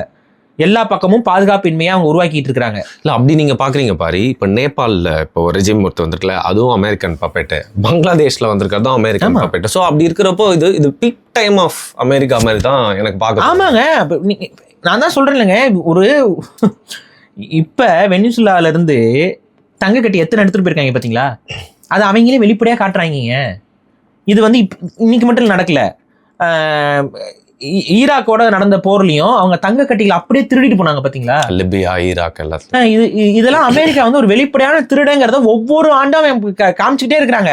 அமெரிக்கா ஒரு திருட்டு நாடு, அது அவங்க திரும்ப அவங்க உறுதி பண்ணிக்கிட்டே இருக்கிறாங்க. இப்போ பார்க்குறேன், முந்தா நேத்தோ வெனிசுலால இருந்து தங்க கட்டி அவ்வளோ கட்டி எடுத்துட்டு வண்டியில் லோட் பண்ணிட்டு இருக்காங்க, எடுத்துட்டு போறாங்க அமெரிக்காவுக்கு. வேற ஒரு நாடு அது கஷ்டப்பட்டு அதோட இயற்கை வளங்களை விற்று தங்க கட்டியாக வாங்கி தன் பொருளாதாரத்தை பாதுகாத்து வச்சதுன்னா, இந்த பயம் எனக்கு ஏன் தெரியுமா இருக்கு? இவங்களுக்கு எண்ணெய்க்கு அடுத்து தங்கம். இப்போ உலகத்திலேயே தங்கம் அதிகமாக இருக்க நாடு எது? இந்தியா. கண்டிப்பாக அவன் கண்ணை உறுத்தாதா? அதில் இன்னொரு கொடுமை என்ன தெரியுமா? இந்தியாவில் அரசாங்கத்தோட மக்கள்கிட்ட தான் தங்கம் அதிகமாக இருக்கு. இப்போ அரசாங்கத்துக்கு வந்து திருடுறதுங்கிறது வேற. இப்போ வெனிசுலா இதுல எல்லாம் அரசாங்கத்துக்கு தான் மக்கள் அவங்க வந்து அவன் அதிகார அரசை தூக்கிட்டு அங்கிருந்து ரிசர்வ்ல இருந்து பேங்க்ல இருந்து தங்கத்தை எடுத்துட்டு போறான். இந்தியா மாதிரி நாட்டுக்கும் அமெரிக்காவுக்கும் நாளைக்கு ஏதாவது பிரச்சனை வந்துச்சுன்னா அவன் தங்கத்தை எங்க இருந்து வாங்குவான்? இந்த கேள்வியை கொஞ்சம் இந்தியர்களா இருக்கு நம்ம கொஞ்சம் யோசிச்சு பார்ப்போம். எங்க இருந்து எடுப்பான் தங்கத்தை? அவன் லேண்ட் இன்வெஸ்ட்மெண்ட் பண்ணி வீடு விடாந்து புடுங்க ஆரம்பிப்பான். என்ன பண்ணுவீங்க? இதெல்லாம் வந்து நடக்காதுன்னு நினைக்காதீங்க. அது நோக்கி நடக்கிறதுக்கு தான் அவன் எல்லா வேலையும் பண்ணிட்டு இருக்கான். அதனால தான் நம்ம திரும்ப சொல்றது, மோனோபோலி அவன் எடுக்கக்கூடாது, ஒரு பேலன்ஸ் இருக்கணும். அமெரிக்கா வந்து மோனோபோலி ஆகிட்டு இருக்கிறான். இப்போ எல்லா பக்கமும் பறந்து விரிஞ்சிட்டு இருக்கிறாங்க. பவரை வந்து தனக்கு எல்லா பக்கமும் பவர் ஆகிட்டான். இந்த நேரத்தில் வந்து அமெரிக்காவுக்கு சால்ரா அடிச்சுக்கிட்டு உட்காந்துக்கிட்டு அவன் அவ்வளோ கேவலமா இந்தியா மண்ணிலேயே வந்துக்கிட்டு இந்தியா வளர விட மாட்டேன்னு பேசுறான். அமெரிக்கா பேசுது, இந்திய மண்ணுக்கு வந்துக்கிட்டு உங்களுடைய கோவம் வந்துருக்கு வேணா சங்கிகளுக்குலாம். சங்கிங்கெல்லாம் என்னங்க ஜென்மம் புரியவே இல்லை. அதுக்கு என்ன ஜென்மம்னு அதுகிட்ட தான் கேட்கணும். ஏன்டா கேட்டா வந்து நாங்கள் அமெரிக்காவுக்கு சப்போர்ட் பண்ணவில்லைன்னு உருட்டுறது. அமெரிக்காவுக்கு இஸ்ரேலுக்கு தாண்டா மூக்கு சிந்திக்கிட்டே இருக்கீங்க ஒவ்வொரு முறையும். ஒவ்வொரு முறையும் அமெரிக்காவுக்கு என்ன பண்ணுங்க, அமெரிக்காவுக்கு சப்போர்ட். அதுதான் நீங்க பண்ணிட்டு இருக்கீங்க. இப்போ என்ன ஆகுது, அவங்க அவ்வளோ தைரியமா சரி அவன் அப்படி பேசிட்டாங்க, அது தப்பு தானே, அதில் ஏதாவது புரியுது இல்லை, தப்பா பேசுறாங்கன்ட்டு கண்டிக்க வேண்டியதானே. எங்க கண்டிப்பு வந்துச்சு உங்க கண்டிப்பு? அப்ப என்ன வேணாலும் பேசலாம். இதுதாங்க அடிமைத்தனம். அமெரிக்கா எதிர்த்து பேசவே முடியாதுங்கிற அளவுக்கு இந்தியாவை கொண்டு போயிட்டு இருக்கிறாங்க அவங்க. இப்ப பேசுற என்ன ஆகும்? லாக் பண்ணுவாங்க, நம்ம பெரிய அளவு மாட்டிக்குவோம். இதுதான் அடுத்தவனை நம்பி இருக்கிறதுன்னு அர்த்தம். இப்ப ஈரானால பண்ண முடிஞ்ச ஒரு விஷயத்த இந்தியா செய்ய முடியாதா? ரெசிஸ்டன்ஸ். நான் குறைஞ்சபட்சம் நான் என்ன சொல்றேன், நீங்க ஈரான் மாதிரி குண்டு தூக்கி போடணும்னு சொல்லல. ரெசிஸ்டன்ஸ். எப்ப யாருப்பா நீ? நாங்க ரஷ்யாட்ட ஆயில் வாங்குறோம், ரொம்ப வருஷமா வாங்கிட்டு இருக்கிறோம், இப்ப நாங்க வாங்குறோம் வாங்கல, இதுக்கு உனக்கு என்ன சம்மந்தம்? எதுக்கு நீ வந்து பெரிய புடுங்கி போல காட்டிக் கொள்கிறாய்னு ஒரு கேள்வி இருக்குல்ல. பிக் பிரதர்ங்கிற மென்டாலிட்டியில செயல்படாதீங்கன்னு ஒரு கண்டனம் முடிஞ்சு போச்சா? நாங்க ரஷ்யா கிட்ட வாங்குறது எங்களுடைய தனிப்பட்ட விஷயம். இது வந்து அமெரிக்காவை வந்து சொல்லிதான் செய்யறோங்கிற அவசியம் எங்களுக்கு இல்ல. அமெரிக்காவோட அடிமை நாடு ஒன்று இந்தியாவிலன்னு சொல்றதுக்கு இவர்களுக்கு என்ன துணிவு இல்லாம போச்சு? சரி பரி, நீங்கள் சங்கீஸோட சப்மிஷன்ஷிப் வந்து ரொம்ப நாளாக பார்த்துட்டு இருக்கோம். பட் நீங்கள் இந்த விஷயத்த பேச மாட்டீங்களே. இது வந்து ஹோல் இந்த ஆப்ரேஷன், கியூபாவை முடக்கிறது, ஈரானை கட்டுக்கு கொண்டு வரது, வெனிசுலா பண்ணுறது எல்லாமே சைனாவுடைய வளர்ச்சிக்கு ஒரு செக் வைக்கிறதுக்கான விஷயம் தான் இந்த ஹோல் ஆப்ரேஷன் சொல்கிறாங்க. இதை புரிஞ்சுக்கிட்டு ரஷ்யாவோட ஆயில் விற்பனைக்கும் எந்த ஒரு பிரச்சனை இல்லைன்னு ரஷ்யா சைலண்ட் ஆகிட்டதும் முழு டேமேஜ் பேசிக்லி இது சைனாக்கு தான் அப்படின்னு சொல்கிறாங்க. அதை பற்றி நீங்கள் எதுவும் சொல்ல மாட்டீங்க? அதாவதுங்க, இது ரஷ்யா கிட்ட ஆயில் சோர்ஸ் ஆல்ரெடி இருக்கு. அவங்க தற்சார்பு அந்த விஷயத்துல. ஆயிலை பொறுத்த வரைக்கும் ரஷ்யா தற்சார்பு, விற்கிறதுக்கே இருக்கு அவங்களுக்கு. சீனாவை பொறுத்த வரைக்கும் ஆயில் அவங்களுக்கு ரொம்ப தேவையா இருக்கு இப்ப. ஆனா எப்படியாவது அந்த ஆயில்ங்கிற அந்த செயின்ல இருந்து தங்களை உடைச்சுக்கணுங்கிறதுலயும் சீனா தான் முழு முயற்சியோட வேலை செஞ்சுட்டு இருக்கு. எந்த அளவுக்கு அவங்க வேலை செய்யறாங்கிறத பார்க்கும்போது ஆர்டிபிஷியல் சன்னு நீங்க தேடி பாருங்க. நீங்க அதெல்லாம் தேடி பாருங்க, ரிசர்ச் பண்ணிட்டு இருக்காங்க அவங்க அதுல. அப்ப எந்த அளவுக்கு அவங்க ஃபியூச்சரிஸ்டிக்கா யோசிக்க ஆரம்பிச்சிட்டாங்கன்னு புரியுதா? ஏன்னா அவங்களுக்கு நல்லாவே தெரியும் எண்ணெய் வளம் சீனால இல்ல. எண்ணெய் வளம் இருக்கக்கூடிய ஆனா தேவை இருக்கு, சீனாவுக்கு தேவை இருக்கு. இந்த தேவையிலேருந்து தங்களை விடுவிச்சுக்கணும்னு பாக்குறாங்க. இன்னைக்கு பேட்டரி டெக்னாலஜி யார்கிட்ட இருக்கு? அமெரிக்காவோட சீனா கிட்ட தான் இருக்கு. ஏன் பேட்டரி டெக்னாலஜி இவ்வளவு இன்வெஸ்ட் பண்ணி இவ்வளவு ஆய்வு பண்ணி வச்சிருக்காங்க? இன்னைக்கு வரைக்கும் எலக்ட்ரிக் வெஹிக்கிள் அமெரிக்காவா சீனாவா? சீனா கிட்ட தான் எலக்ட்ரிக். நீ டெஸ்லான்னு ஒரு கம்பெனி வச்சுட்டு சுத்திக்கிட்டு இருப்ப, 10 அவன் அத்தனை கம்பெனிஸ் எல்லாம் அந்த பிவைடி அது இதுன்னு எல்லாமே சைனீஸ். இதுதான் இன்னைக்கு இந்தியன் மார்க்கெட்ஸ்ல அதிகமா வந்து எலக்ட்ரிக் வெஹிக்கிள்ஸ் எல்லாம் வரது எங்க இருந்து? சீனால இருந்து தான் வருது இந்தியன் மார்க்கெட்ஸ்ல. அப்போ வெளிப்பட சொன்ன அமெரிக்கன் மார்க்கெட்டுக்கும் அது போகுது. அப்போ எதுக்கு ஏன் சோலார் டெக்னாலஜிலையும் அல்டர்னேட்டிவ் விஷயங்கள்லையும் அவங்க வந்து இவ்வளோ கவனம் செலுத்தணும்? இன்னொன்று, அவங்க பேட்டரியில் இயங்கக்கூடிய ராணுவ எந்திரங்கள்லாம் அவங்க தயாரிக்க தொடங்கிட்டாங்க. ரொபாட்டிக்ஸ்லேயும் அவங்க ரொம்ப ஸ்ட்ராங்காக போயிட்டு இருக்கிறாங்க. இன்னொன்று என்னன்னா, நீங்கள் வந்து சைபர் செக்யூரிட்டி, சைபர் பேஸ்டான வார்ஃபேரு இதுலேயும் சீனா வந்து ரொம்ப ஒரு பீக்கில் இருக்கு. அவங்க நம்பர் 1 அந்த விஷயத்தில் பீக்கில் இருக்காங்க. நீங்கள் வந்து அமெரிக்காவுக்கும் சீனாவுக்கும் டைரெக்டாலாம் போர்லாம் வருதுன்னு வைங்களேன், சைபர் அட்டாக்ல அமெரிக்கா எவ்வளோ அடிவாங்க தெரியுமா? அமெரிக்காவை விட நான் என்ன சொல்கிறேன், அமெரிக்காவை விட சைபர் செக்யூரிட்டி, சைபர் பேஸ்டான அட்டாக்ஸில் சீனாவுடைய கை மேலோங்கி இருக்குது. அவங்களால ஈஸியாக ஹேக் பண்ண முடியுது. இன்னைக்கு நீங்கள் சொல்கிறீங்க ஈரானுக்கு எப்படி இந்த மிசைல் இங்கே அடித்தா இங்கே வரைக்கும் இந்த வழிகாட்டலை கொடுக்குறதே சீனா தான். இப்போ சீனாவோட சப்போர்ட்டில் ஈரான் வந்து இந்த இடங்களை அவங்களால குறி வச்சு தூக்கி எறிய முடியுது. அப்போ சீனாவை வந்து இவங்க எப்படியாவது ஆஃப் பண்ணணும் அப்படின்னா அவன் வளர்றதுக்கு முன்னாடியே நசுக்கணும்னு பார்க்குறாங்க.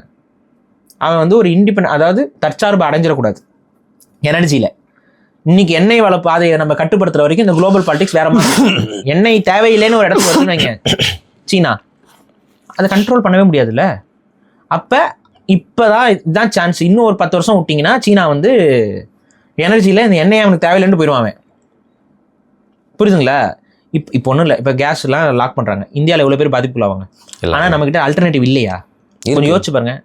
நம்மளே நிறைய பேர் வீட்டில் எலக்ட்ரிக் அடுப்பு வந்துருச்சு, ஆனால் நம்மக்கிட்ட எல்லார்கிட்டையும் சோலார் இல்லை. கரெக்டாக ஒரு சில பணக்காரங்கிட்ட மட்டும்தான் சோலார் வச்சிருக்காங்க. ஏன் பணக்காரங்கிட்ட மட்டும் இருக்கு? சோலார் பேனல்ஸ் தயாரிக்கிற நிறுவனங்கள் பெரிய அளவு இந்தியாவில் இல்லை. பட் சீனாவில் தடிக்கணும் தான் இருக்கு.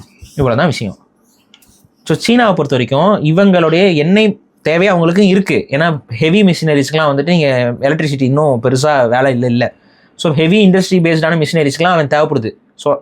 சோலாரில் அவன் ஃபுல்லாக கம்ப்ளீட்டாக போகலை, ஆனால் அவன் அதை நோக்கி நகர்ந்துட்டு இருக்கான். சோலார் மட்டும் கிடையாது, அவனோட அல்டர்னேட்டிவான இருக்க எனர்ஜி ஃபார்மில் எல்லாத்தையுமே அவன் போய் நகர்த்து போயிட்டே இருக்கிறான்.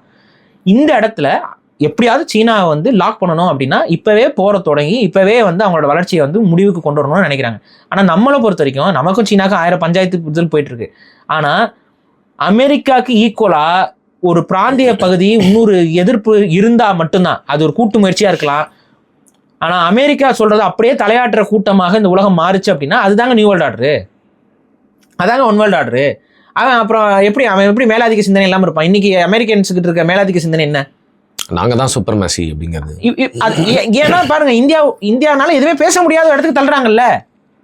இவ்வளோ இந்திய மண்ணுக்கு வந்து யாருக்காவது ஒரு ஒரு துணிவு இருக்குமாங்க? யோசிங்க. இப்போ நீங்க அமெரிக்காவுக்கு போறீங்க, அமெரிக்காவில் போயிட்டு ஒருத்தங்க டான்ஸ் ஆடிட்டு இருந்தாங்க. இப்போ சமீபத்தில் பார்த்தீங்களா, அது தப்பு தான், அதில் உடன்படலை. ஆனால் ஏதோ ஒரு ஆந்திராலேருந்து போனவங்க பாவம் அங்கே போயிட்டு டிக்டாக் மாதிரி ஏதோ இன்ஸ்டாவில் ரீல்ஸ் போடுறதுக்கு ஒரு டான்ஸ் எங்கே போய் ஆடுறாங்க? அமெரிக்காவுடைய ராணுவ அந்த மெமோரியல், அதாவது சோல்ஜர்ஸ் 2ஆம் உலகப் போருடைய மெமோரியல் அங்கே இருக்குது.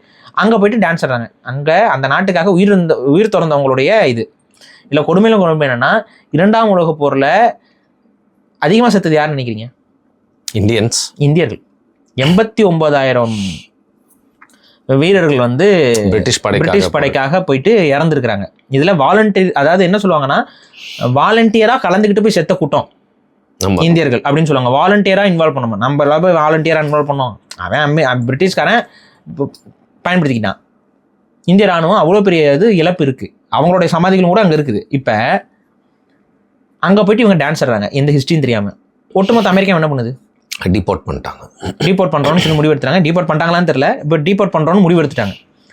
பெரிய அளவு இந்தியர்களை போட்டு வெளுத்து வாங்குறாங்க. அவங்களுடைய நாட்டுக்கு போயிட்டு டான்ஸ் ஆடினாங்கங்கிற ஒரு குற்றத்துக்காக டிபோர்ட் பண்ணுறாங்க.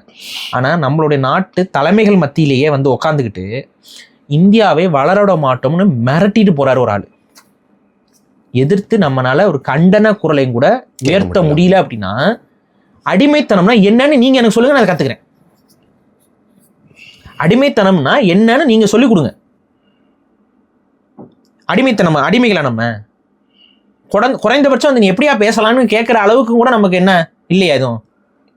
ஆனால் இதுதான் இன்றைய நிலைமை. இந்த நிலைமை கண்டினியூ ஆகணும்னு நீங்களாம் விரும்புறீங்க. நான் கண்டினியூ ஆகக்கூடாதுங்கிறேன். நான் அமெரிக்கா அடங்கணும். எப்படி வியட்நாம் போரில் போயிட்டு நோஸ்கட் ஆகிட்டு வெளியில் ஓடி வந்தாங்களோ, எப்படி ஈராக்கில் வந்துட்டு வேற வழி இல்லை, இதுக்கு மேலே இருக்க முடியாதுன்னு சொல்லிட்டு ஓடி போனானுங்களோ, எப்படி ஆப்கானிஸ்தானில் தாலிபான்களை ஒழிக்கிறேன்னு ஃபஸ்ட்டு தாலிபான்களை உருவாக்குனானுங்க, அதுக்கப்புறம் தாலிபான்களை ஒழிக்கிறேன்னு உட்காந்துருந்தாங்க, கடைசியில் தாலிபான்ட்டே ஆட்சியை கொடுத்துட்டு ஓடினானுங்கல்ல. அந்த மாதிரி அமெரிக்காவுக்கு ஈரானும் ஒரு பாடமாக அமையட்டும்னு நான் சொல்கிறேன். ஈரானுக்கு வந்துட்டு ஈரானை வந்து கட்டுப்படுத்திட முடியும், அதை பண்ணிட முடியும், இந்த பிராந்தியத்தில் நாங்கள் தான் பெரியவர்கள்னு காட்டிட முடியும்னு இஸ்ரேலும் அமெரிக்காவும் சேர்ந்து ஆடக்கூடிய இந்த ஆட்டத்துக்கு ஒரு முற்றுப்புள்ளி வருமானு பார்க்குறேன் நான் இந்த போர் மூலயமா.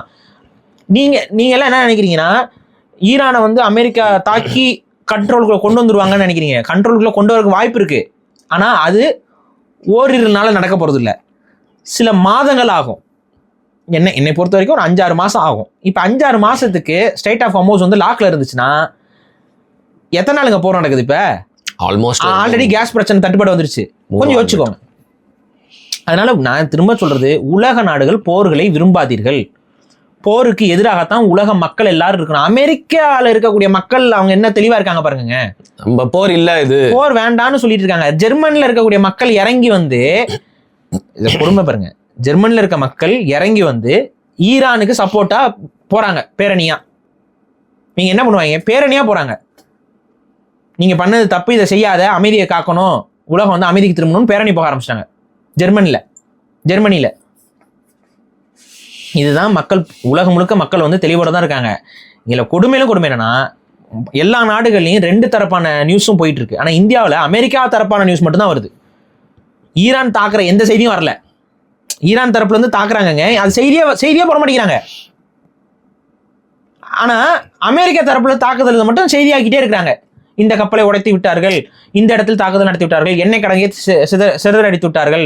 பெக்ரைன்ல வந்து அதே போல எண்ணெய் ரெஃபைனரியை ஈரான் தாக்கியிருக்கு. அது எந்த மாதிரி செய்தியா காட்டியிருப்பாங்கன்னு நினைக்கிறேன். ஏன்னா அது ஒரு பெரிய நியூஸ் ஆயிடுச்சு. ஆனா அதுக்கு அதே போல ரேடார் எல்லாம் தாக்குனதுல செய்தியா வரல பல இடங்கள்ல. ஏன் இந்த ஒரு அப்ப இந்திய ஊடகங்கள் அமெரிக்கா கட்டுப்பாட்டில் இருக்குன்னு அர்த்தம். இந்த செய்தியை நீ போடுன்னு அவன் கட்டுப்படுத்திட்டு இருக்கான். இந்திய ஊடகங்களை அவன் கட்டுப்படுத்துறான். அவன் நரேஷன் அப்படியே பேசுறாங்க, ஒப்பிக்கிறாங்க நிறைய பேர். அமெரிக்கா என்னென்ன சொல்லுதோ, என்னென்ன பேசிக்கிட்டு இருக்கோ அதே நரேஷன் அப்படியே எடுத்து வந்து வாந்தி எடுக்குது. கொஞ்சம் அடிப்படை அறிவு வேணா? நம்ம எடுத்து பேசுகிறோம். ஏப்பா ஈரான் வந்து பெண்ணடிமை நாடுன்னு அவன் சொல்லிக்கிட்டு இருக்கிறான். உலகத்திலே அதிகமாக பெண்கள் வந்து சாதனை பட்டியலையும் இப்போ பெரிய பெரிய சயின்டிஸ்டாகவும் படித்தவங்களாகவும் இருக்கிறது ஈரானில். அதுக்கு எத்தனை ப்ரூஃப் வேணும் காட்டணும்? இப்போ அங்கேருந்து அவங்க உள்ளூரில் வந்து இந்த பர்தா போடாதவங்களெல்லாம் கொண்டுருவாங்க அடிச்சிருவாங்கலாம் சொல்கிறப்ப இல்லை பர்தா போடாமல் வாழ்றவங்க எத்தனை பேர் இருக்காங்கன்னு காட்டுறாங்க வீடியோஸில். அங்கே இருக்கக்கூடிய அந்த இன்ஸ்டா இன்ஃப்ளூயன்ஸ் இந்த மாதிரியான ஆட்கள்லாம் அவங்க காட்டுறாங்க. நான் இப்படி தான் வாழ்ந்துட்டு இருக்கேன், லைஃப் இப்படி தான் இருக்குது, ஆனால் அவங்க பொய் சொல்கிறாங்க, ப்ரொபகண்டா பண்ணுறாங்கன்னு காமிச்சிட்டு இருக்காங்க. என் டேக்வாண்டோ இதில் எல்லாம் அவங்க கலந்துக்கிறாங்க, மார்ஷியல் ஆர்ட்ஸில் கலந்துக்கிறாங்க. இப்போ இன்னும் கேள்வி, கபடி போட்டி ஈரானுக்கும் தமிழ்நாட்டுக்கும் நடந்துச்சு ஞாபகம் இருக்கா? இந்தியா தரப்புல தமிழ்நாடு பிளேயர்ஸு ஈரான் போட்டி போட்டாங்க ஞாபகம் இருக்கா? அப்போ பெண்கள் எங்கே இருக்காங்க? அப்போ நான் என்ன சொல்கிறேன்னா, இது எல்லாமே அமெரிக்க ஊடகங்கள் வந்து ஒன்று சொல்லும் பார்த்தீங்களா, அதை அப்படியே ஃபாலோ பண்ணுறது. இப்போ அதே அமெரிக்க ஊடகங்கள் இன்னும் நிறையா நியூஸ்லாம் சொல்லிச்சு. எடுத்துக்காட்டுக்கு வந்து இந்த நார்த் ஈஸ்டில் வந்து இந்திய ராணுவம் வந்து பெண்களை வந்து இது பண்ணுறாங்கன்னு சொல்லிட்டு பெண்கள்லாம் நியூடாக வந்து நின்னாங்கல்ல, அது உலக அளவில் செய்தியாச்சுல. அதுக்கு நீங்கள் என்ன சொல்லுவீங்க? இந்தியாவில் இருக்க பெண்கள்லாம் ஆபத்தில் இருக்காங்கன்னு சொல்ல போறீங்களா? அங்கே நடந்த அசம்பாவிதத்தில் அங்கே மக்கள் போராடினாங்களா இல்லையா? அங்கே இருக்கக்கூடிய பெண்கள் நியூடாக வந்துட்டு ராணுவ இதுக்கு முன்னாடி நின்றாங்களா இல்லையா? அவங்க என்ன மாதிரி பதாகைகள் வச்சுட்டு வந்தாங்கிறத சொல்ல விரும்பல நான். ஆனால் என்ன பதாகைகள் வச்சுட்டு வந்தாங்க உலகம் முழுக்க காட்டினாங்க. அதெல்லாம் உண்மையாப்ப? அந்த இடத்துல பாதிப்பு நடந்திருக்கு, அந்த இடத்துல ஒரு சிலர் வந்து எதிர்க்கிறாங்கல்ல. ஆனால் ஒட்டுமொத்த இந்தியாவில் இருக்கக்கூடிய பெண்களும் அதே மாதிரி தான் பாதிக்கப்பட்டாங்கன்னு நம்ம சொல்ல முடியுமா? ஈரான் அவ்வளோ பெரிய நாடு தானேங்க. ஈரான் சின்ன நாடு கிடையாதுங்க. கண்டிப்பாக ஒரு சில இடங்கள்ல பெண்களுக்கு பாதிப்பு இருக்கலாம், இல்லைன்னு நான் சொல்லலை. ஆனால் பெண்களை பாதுகாக்கிறேன்னு சொல்லிட்டு ஒருத்தன் போர் செஞ்சு பெண்கள் குழந்தையாக படிக்கக்கூடிய ஸ்கூல் மேலே குண்டு போட்டு 165 குழந்தைகளை கொண்டிருக்கான். சரி, லெபனான்ல என்னங்க பண்ணா? இப்போ திரும்ப லெபனான்ல 80 குழந்தைகளை கொண்டுட்டாங்க. திரும்ப நீங்க என்ன சொல்றீங்க? இஸ்ரேல் கிட்ட இருக்க ஆயுதம்லாம் வந்து குறி வச்சு தாக்கும். நானே கேட்குறேன், காமினி அவர்களுடைய வீட்டை குறி வச்சு தாக்கி காமினியோட குடும்பத்தை கொல்ல தெரிஞ்ச இஸ்ரேலுக்கு குழந்தைங்க தான் அங்கே படிக்குதுங்கிறது தெரியாதா? ஸ்கூலுங்கிறது தெரியாதா? அப்போ நீங்கள் இங்கே பார்த்துட்டு இருந்தீங்கன்னா தொடர்ச்சியாக வந்து எல்லா அட்டூழியத்தையும் இஸ்ரேலும் அமெரிக்காவும் தொடர்ச்சியாக பண்ணிக்கிட்டே இருக்காங்க. இதை எதிர்த்து கேள்வி கேட்கறதுக்கு யாருமே இல்லைங்கிற போது ஈரான் வந்து இனிமேல் பார்த்துக்கலாம்ப்பா, அமைதி பேச்சுவார்த்தைக்கு நாங்கள் வரல. இப்போ வரைக்கும் அவங்க சொல்கிறது அமைதி பேச்சுவார்த்தைக்கு இனிமேல் இடம் இல்லை, அமைதி பேச்சுவார்த்தையில் இருந்த எங்களை தான் வந்து நீங்கள் வந்து போட்டு தாக்கியிருக்கீங்க அப்படிங்கிற ஒரு இதை சொல்ல ஆரம்பிச்சிட்டாங்க. இதில் இன்னொன்று முக்கியமாக நம்ம மக்கள் நிறைய பேருக்கு புரியுறதில்ல ஒரு விஷயத்த சொல்லிடுறேன். அதாவது நான் ப்ரொலிஃபரேஷன் ஒப்பந்தம் அப்படிங்கிற ஒரு இது இருக்குது. இது என்ன அப்படின்னு பார்த்தீங்கன்னா, இதில் வந்து ஈரான் வந்து கையெழுத்திட்டு இருக்கிறார்கள். இப்போ இந்தியாலாம் வந்து கையெழுத்திடலை இந்த ஒப்பந்தம். இது என்ன அப்படின்னு இப்போ பார்க்கணும். இது என்ன அப்படின்னா, உலக நாடுகள் வந்து அணுகுண்டு இந்த குண்டெல்லாம் தூக்கி போட்டாங்களா, அழிவுலாம் ஏற்படுச்சா ஜப்பான்ல, இதெல்லாம் நடந்ததுக்கப்புறம் இந்த அணுகுண்டு இதெல்லாம் வந்து பயன்படுத்துறது அப்படிங்கிறதுல தடை வேணும் அப்படின்னு சொல்லி உலக நாடுகள் முடிவெடுக்கிறாங்க. அதில் வந்துட்டு ஒரு குறிப்பிட்ட வருஷத்தை முடிவு பண்ணிட்டு அந்த குறிப்பிட்ட வருஷத்துக்கு முன்னாடி யாரெல்லாம் அணு ஆயுதம் வச்சுருந்தாங்களோ அவங்க வச்சுக்கலாம், அவங்க உற்பத்தி பண்ணிக்கலாம், அவங்க வந்து அணு ஆயுதத்தை உற்பத்தி பண்ணிகிட்டே இருக்கலாம்.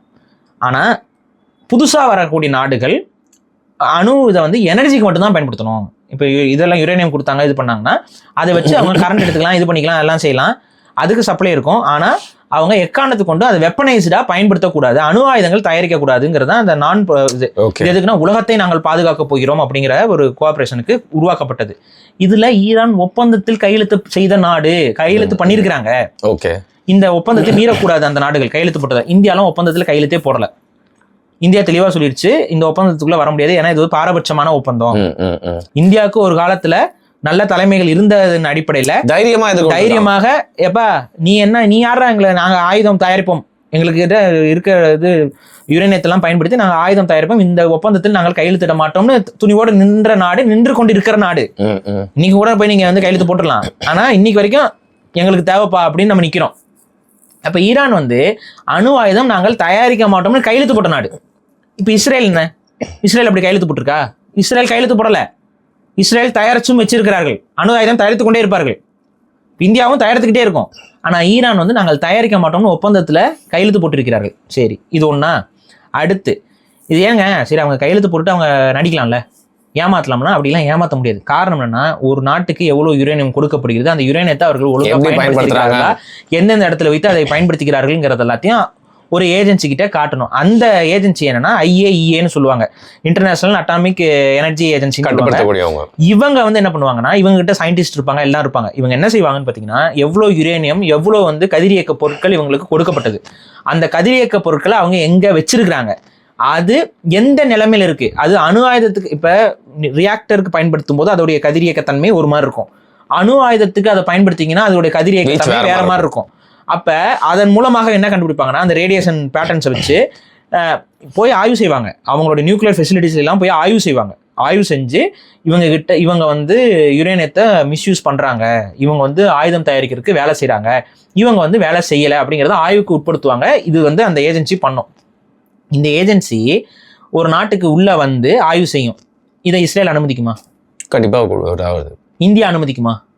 என் நாட்டுக்குள்ள வந்து என்னுடைய நியூக்ளியர் ரியாக்டர்ஸு, நான் எங்கெங்கெல்லாம் யுரேனியம் வச்சிருக்கேன், எங்கெங்கெல்லாம் அணு ஆயுதங்கள் வந்து ஆயுதம்னா அணுவை வந்து எங்கெங்கெல்லாம் நாங்கள் ஆய்வுக்கு உட்படுத்துகிறோம், நீ வந்து ஆய்வு பண்ணு, நாங்கள் அது வெப்பன்ஸ்க்காக பயன்படுத்துகிறோமா இல்லை வந்து நியூக்ளியர் எனர்ஜிக்காக நாங்கள் பயன்படுத்துகிறோமாங்கிறத நீ போய் பாரு அப்படின்னு சொல்லி யாராவது கதவை திறந்து உள்ள விடுவாங்களா? ஈரான் விட்டுருக்கு. அதுக்கப்புறம் இந்த ஏஜென்சி அவங்க நியூக்ளியர் ரியாக்டருக்கு தான் அதை பயன்படுத்துகிறாங்க, அணு ஆயுதத்திற்கு அவங்க அதை பயன்படுத்தலைன்னு அவனே ரிப்போர்ட் கொடுத்துருக்கான். அதையும் மீறி அமெரிக்கா அதை பண்ணுது. அப்போ மிக தெளிவாக கதவை திறந்து விட்டு நீ வந்து பார்த்துக்கோன்னு சொல்லி விட்டாங்க. இதுக்கு மேலே ஈரான் என்ன பண்ணணும்? அவங்க எதிர்பார்க்குறது ஈரான் வந்து அமெரிக்க பூட்ஸை நக்கணும்னு எதிர்பார்க்குறாங்க. அவங்க நக்க முடியாதுங்கிறாங்க. இவ்வளோதாங்க விஷயம். இதுதான் அவங்க திறந்து விட்டாங்கப்பா, நான் அணு ஆயுதம்லாம் தயாரிக்கல, வந்து பார்த்துக்கோ. அந்த ஒப்பந்தத்திலையும் கையெழுத்து போட்டிருக்காங்க. அணுகுண்டுகளை வந்து ஆயுதமாக நாங்கள் தயாரிக்க மாட்டோம் ஒரு ஒப்பந்தத்திலையும் கையெழுத்து போட்டிருக்காங்க. அந்த ஒப்பந்தத்தை அவங்க மீறவும் இல்லை இப்போ வரைக்கும். ஆனால் இப்போ வந்து ஆய்வு பண்ணுங்கன்னு சொல்கிறாங்க. வந்து ஆய்வு பண்ணிட்டு போயிட்டாங்க. அதையும் மீறி அமெரிக்கா வந்து ஈரான்கிட்ட அணு ஆயுதம் இருக்கும், அணு ஆயுதத்தை அவங்க உற்பத்தி பண்ணிட்டாங்கன்னா உற்பத்தி பண்ண உடனே அவங்க வந்து குண்டை தூக்கி இஸ்ரேல் மேலே போட்டுருவாங்க. ஒரு இஸ்லாமிய நாட்டு கையில், இங்கே இருக்கக்கூடிய சில சங்கிகள் வந்து இஸ்லாமிய நாட்டு கையில் வந்து அணு ஆயுதம் வந்தால் என்னங்க பண்ணுவாங்க? இப்போ நான் கேட்குறேன், பாகிஸ்தான் என்ன பண்ணலாம்? பாகிஸ்தான் ஒரு அணு ஆயுதத்தை வைத்திருக்கக்கூடிய நாடு, ஒரே இஸ்லாமிய நாடு. சிலர்லாம் வந்துட்டு இப்போ பாகிஸ்தானுக்கு சப்போர்ட் பண்ணுற அளவுக்குலாம் போய் பேச ஆரம்பிச்சிட்டாங்க. ஏன்னா பாகிஸ்தானும் அமெரிக்காவும் நட்புன்னு சொல்றதை விட பாகிஸ்தான் வந்து அமெரிக்கா கால்களே இருக்க பிடித்திருக்கும், அடிமை. நல்லா கட்டி பிடிச்சிட்டு அப்படியே கட்டி பிடிச்சிட்டு உட்காந்துருப்பாங்க அமெரிக்காவோட காலுகளை.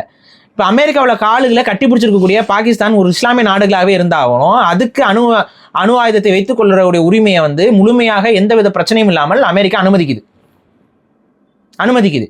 இத்தனைக்கும் இந்த பாகிஸ்தான் என்ன இருக்கு தெரியுமா? அணுகுண்டு எனக்கு வேணும்னு கேட்டான். இந்தியா அணுகுண்டை கண்டுபிடிச்சிட்டாங்க, அவங்க எங்க மேல போட்டுருவாங்க, அதனால எனக்கும் அணுகுண்டு வேணும்னு அடம்பிடிச்சு அணுகுண்டை கண்டுபிடிச்சதுதான் பாகிஸ்தான். இந்தியாவுக்கு எதிராகத்தான் அணுகுண்டே அவங்களே சொல்றாங்க. இந்தியா கிட்ட அணுகுண்டு வந்துருச்சுங்க, அவங்கக்கிட்ட அணுகுண்டு வந்துருச்சுன்னா எங்களுக்கு எப்படிங்க? இப்போ இதெல்லாம் ஓகே, இதெல்லாம் அமெரிக்காவுக்கு ஓகே. ஆனா ஈரான் கையில அணுகுண்டு வந்தா இஸ்ரேலுக்கு பாதிப்பு. இப்ப பாகிஸ்தான் கையில அணுகுண்டு வந்தா இந்தியாவுக்கு பாதிப்பு இல்லையா? ஆனா அதை பத்தி கவலைப்பட்டுச்சா அமெரிக்கா? அதை வச்சு கேம் விளையாடி நம்மளும் கவலைப்பட வேணாம் தான் நான் சொல்றேன். புரியுதா நான் சொல்றது? ஈரான் கையில் அணுகுண்டு வந்தா நமக்கு என்ன கவலை? நமக்கு ஈரானுக்கு பிரச்சனை, ஈரானுக்கு இஸ்ரேலுக்கு பிரச்சனை, அவங்க மோதிக்கிட்டு நம்ம பண்ணட்டும், நமக்கு என்ன பிரச்சனை? பாகிஸ்தானுக்கு இந்தியாவுக்கும் பிரச்சனை. பாகிஸ்தானுக்கு அணுகுண்டு வரும்போது அமெரிக்கா என்ன பண்ணுச்சு? ஆதரவாக தானே நின்றுச்சு. அப்புறம் என்ன வேறுபட்டுருச்சு? அப்ப இப்ப புரியுதா இந்த சங்கிகளுடைய மனநிலை எப்படி இருக்குன்னு? அமெரிக்காவுக்கு சப்போர்ட்டா என்ன வேணாலும் பண்ணலான்னு முடிவு பண்ணிட்டாங்க. என்ன வேணாலும் அமெரிக்காவுக்கு சப்போர்ட்டா பேசுங்க, அதுதாங்க நம்ம ஜனநாயகம், அதுதாங்க நம்மளோட உரிமை, அதுதாங்க நம்மளுடைய கட்சியை தூக்கி நிப்பாட்டும் அப்படிங்கிற அளவுக்கு வந்துட்டாங்க. இது அடிவருடித்தனம்னு நான் பார்க்குறேன். இது உண்மையிலே தேசபக்தி இருக்கிற யாருமே, நான் வந்து சில உண்மையாகவே இந்த மண்ணின் மீது அக்கறை கொண்ட யாராவது ஒருத்தர் அந்த பக்கம் இருக்கலாம். கொஞ்சம் நீங்களே யோசிச்சு பாருங்க, உங்களுக்கு உண்மையாகவே தேசபக்தி இருக்கான்னு உங்களை நீங்கள் பரிசோதிச்சு பாருங்க. பாகிஸ்தானுடைய நட்பு நாடு இன்னைக்கு வரைக்கும் அமெரிக்கா. இந்தியா நீங்க சொல்றதுதான் உண்மை தானே? பாகிஸ்தான் வந்து தீவிரவாதத்தை வளர்க்குற நாடு தானே? இது அமெரிக்காவுக்கு தெரியாதா? ஏன் அமெரிக்கா பாகிஸ்தானுக்கு எந்த ஒரு பிரச்சனையும் பண்றது இல்ல? நம்மளுக்கு குறைச்சல் கொடுக்க. ஏன்னா பாகிஸ்தான் வந்து அமெரிக்காவுக்கு அடிமையாக இருக்குது. இப்போ புரியுதா? அவங்க பேச்சை கேட்குற வரைக்கும் அவங்களுக்கு பிரச்சனை கிடையாதுங்க. அவங்க பேச்சை கேட்கலைன்னா தான் அவங்களுக்கு பிரச்சனை. அவங்க தீவிரவாதி. இதெல்லாம் எதை பொறுத்துனா, அவங்க பேச்சை கேட்காம யாராவது பேசினா அவன் தீவிரவாதி, அவங்க பேச்சை கேட்டுட்டு ஒரு வேலையை பண்ணா அவன் போராளி. இவ்வளவுதான் விஷயம் அமெரிக்காவுக்கு. அவங்களோட இன்ட்ரெஸ்ட் அடிப்படையாக தான் அவங்க எல்லாமே பண்ணுவாங்க. அது வந்து கண்டிப்பாக உலக நாடுகளுக்கு ஆபத்து. ஸோ இதை தான் நம்ம சொல்கிறோம். இல்லை இன்னொன்று பாருங்க, இப்போ இஸ்ரேல் தாக்குற பேட்டர்ன்ஸ்லாம் பார்த்தா ஈரானுடைய ஃபார்மசூட்டிக்கல் கம்பெனிஸ் எல்லாத்தையும் போட்டு தாக்குறாங்க. இது எதுக்கு பண்ணுறாங்க? இப்போ இதில் ஒரு உலக அரசியல் இருக்குது. இப்போ ஃபார்மசூட்டிக்கல் கம்பெனிஸ்லாம் உலக அளவில் யார் கண்ட்ரோல் இருக்குது? இந்த நம்ம சொல்கிற இந்த இலுமினாட்டி கூட்டம், இந்த ஃப்ரீமேசன் கூட்டம், இவங்க தான் மெடிக்கல் மாஃபியா. நம்ம நீங்கள் வரைக்கும் மெடிக்கல் மாஃபியாலாம் பேசிகிட்டு இருக்கோம்ல, இதை எப்படி தானே பேசுகிறோம். இப்போ நீங்கள் பாருங்கள், ஈரான் கிட்ட இருக்க ஃபார்மசூட்டிக்கல் கம்பெனிஸ்லாம் இவங்க ஏன் அடிக்கிறாங்கன்னா, ஈரான் வந்து உலக அளவில் பல வர்த்தக தடைகளை தாங்கி இருந்த நாடு, கரெக்டா? அப்போ வர்த்தக தடைகள் இருக்கும்போது இந்த உலக அளவில் இருக்கக்கூடிய மாத்திரை மருந்து எல்லாத்தையும் இவங்களுக்கு வராது. ஈரானுக்கு வராது. அப்ப எப்படி அவங்க மக்கள் ஆரோக்கியமா இருக்க முடியும்? அவங்களே வந்து உற்பத்தி பண்ணிட்டு அப்ப அவங்க என்ன பண்ணாங்கன்னா, வெளிநாடுகளில் கண்டுபிடிக்கக்கூடிய மருந்து இருக்குல்ல, ஃபார் எக்ஸாம்பிள் ஒரு எக்ஸாம்பிளுக்கு சொல்றேன், இப்போ பேராசிட்டமால் இருக்குன்னா பேராசிட்டமால் வந்து ஒரு ஒரு தனிப்பட்ட ஒரு கெமிக்கல் மாதிரி ஒரு ஃபார்முலா, அதை மாத்திரையாவோ இல்லை டானிக்காவோ தயாரிக்கலாம். இதுக்கு வந்து பேட்டர்ன்லாம் யார் வச்சிருப்பான்னு பார்த்தீங்கன்னா அமெரிக்காவுடைய சில கம்பெனிஸ் தான் வச்சிருக்கோம், அவங்க தான் தயாரித்து கொடுப்பானுங்க. இப்போ இதை வந்து என்ன பண்ணுவாங்க, ஈரானு அதை டீகோட் பண்ணி எப்படி அதை தயாரிக்கிறாங்கன்னு கண்டுபிடிச்சி இவங்களோட மேக்கிங்கில் சுய தற்சார்பாக உற்பத்தி பண்ணுவாங்க இந்த மெடிக்கல்ஸ். இப்படி தான் இந்த ஃபார்மசூட்டிக்கல் கம்பெனி ஈரானில் ஃபேமஸ் ஆகுது. இதுக்கு தான் ரிசர்ச்சர்ஸ் தேவை, இதுக்கு தான் இதுலேயும் பெண்களோட பங்கு அளவுக்கு அதிகமானது அவங்க ஈரானை பொறுத்த வரைக்கும், பெண்களும் இதில் இருக்காங்க. இப்படி வந்து இந்த ஃபார்மசூட்டிக்கல் கம்பெனிஸை ஈரான் டெவலப் பண்ணுது. அதுக்கு நல்லா ஃபண்டு ஒதுக்கி அவங்க அரசாங்கத்துக்கு மக்களுக்கு ரொம்ப குறைந்த விலையில் மருந்து கிடைக்கணும்னு பண்ணி வச்சிருக்காங்க. இன்னைக்கு நம்ம ஜென்ரிக் மெடிசன் பேசுறோம்ல, இதெல்லாம் என்ன ஜென்ரிக் மெடிசன்? ஈரான் தயாரிக்கிறதுல இதுதான் ஜென்ரிக் மெடிசன்.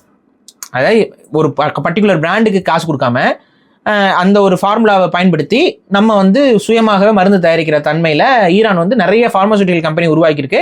இது எதுவுமே வந்து இந்த மேற்குலகத்துடைய கட்டுப்பாட்டுக்குள்ளே இருக்காது. எல்லாமே இப்போ இந்த ஃபார்மசூட்டிக்கல் கம்பெனிலாம் போட்டு இஸ்ரேல் உடைக்குது. காரணம் என்னன்னா, தற்சார்பாக இருக்கக்கூடாது ஈரான்.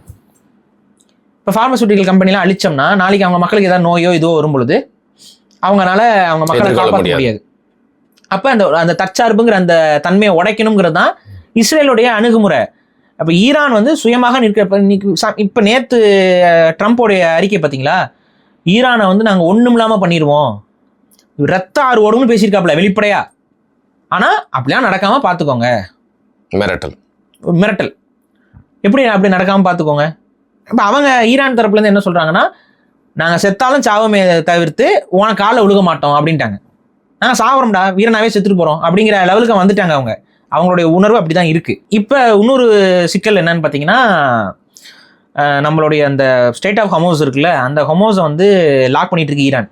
இது வந்து அமெரிக்காவுக்கு மட்டும் பிரச்சனை இல்லை, உலக நாடுக்கு நமக்கும் பிரச்சனை. பாகிஸ்தான்லாம் பார்த்தீங்க ப்ரைஸை ஏற்றிட்டாங்க. இப்போ நம்ம இந்தியாவில் ஆல்ரெடி ஏற்றி தான் வச்சுருந்தாங்க. இல்லை அங்கே கட்டுப்பாடு, இத்தனை வண்டியில் இப்படி போகணும் அப்படி இப்படின்லாம். இந்தியாவில் ஆல்ரெடி பெட்ரோல் டீசல் ப்ரைஸஸ் அதிகம் தான். இது வந்து யாரும் வெளியில் பேசுறது இல்லை, ஆனால் இதுதான் உண்மை. இந்தியாவில் எப்பவுமே பெட்ரோல் டீசல் ப்ரைஸஸ் அதிகம். அதனால நம்ம ஆல்ரெடி நம்ம வந்து கவர்மெண்ட்டுக்கு நிறைய காசு கொடுத்து வச்சிருக்கோம். இப்போ டப்புன்னு இவங்க ரைஸ் பண்ணாங்கன்னா சிக்கலாகுங்கிறனால அவங்க ரைஸ் பண்ணுறதுக்கு கொஞ்சம் லேட் பண்ணி ரைஸ் பண்ணுவாங்க. ஆனால் பாகிஸ்தான் வந்து ஆல்ரெடி செம்மையாக அடி வாங்கிருச்சு. ரெண்டாவது இந்தியாவுக்கு வந்து இன்னும் சில சோர்சஸ் ஆஃப் இன்கம்லாம் இருக்குது, ரஷ்யா கிட்ட இருந்து வாங்குறது. பாகிஸ்தானுக்கு அந்த அளவுக்கு அது இல்லை. இப்போ என்ன ஆகி போச்சுன்னு பார்த்தீங்கன்னா, அவங்களுக்கு ப்ரைஸ்லாம் வந்து 25% ஏற்றிட்டாங்க. புரியுதுங்களா? இப்போ இந்தியா நீ ஏற்றலை, இன்னும் பங்களாதேஷ் இதெல்லாம் வந்து 10% என்னமோ ஏற்றிருக்காங்கன்னு நினைக்கிறேன். இப்போ இந்த நாடுகளுக்கெல்லாம் வந்து கச்சா எண்ணெய் பிரச்சனை தொடங்கிடுச்சு. அவ்வளோதான், ஆல்ரெடி அவங்க எல்லாம் டக்குன்னு ஏற்றுறாங்க. அப்போ உலகம் முழுக்கவே இப்போ காய்கறி பொருட்களோட விலைகள் இதெல்லாம் வந்து உருவாகும். எனக்கு இப்போ இருக்க நமக்கு நண்பர்கள்லாம் அங்கே இருக்காங்கல்ல, துபாய் இந்த அபுதாபி, இங்கெல்லாம் காய்கறி விலைகள்லாம் ஏறிட்டதாக தகவல். உணவு விலைகள் வந்து அதிகரிச்சுக்கிட்டே போகுது இப்போ அந்த பகுதிகள் எல்லாம், பஹ்ரைன் இதெல்லாம்.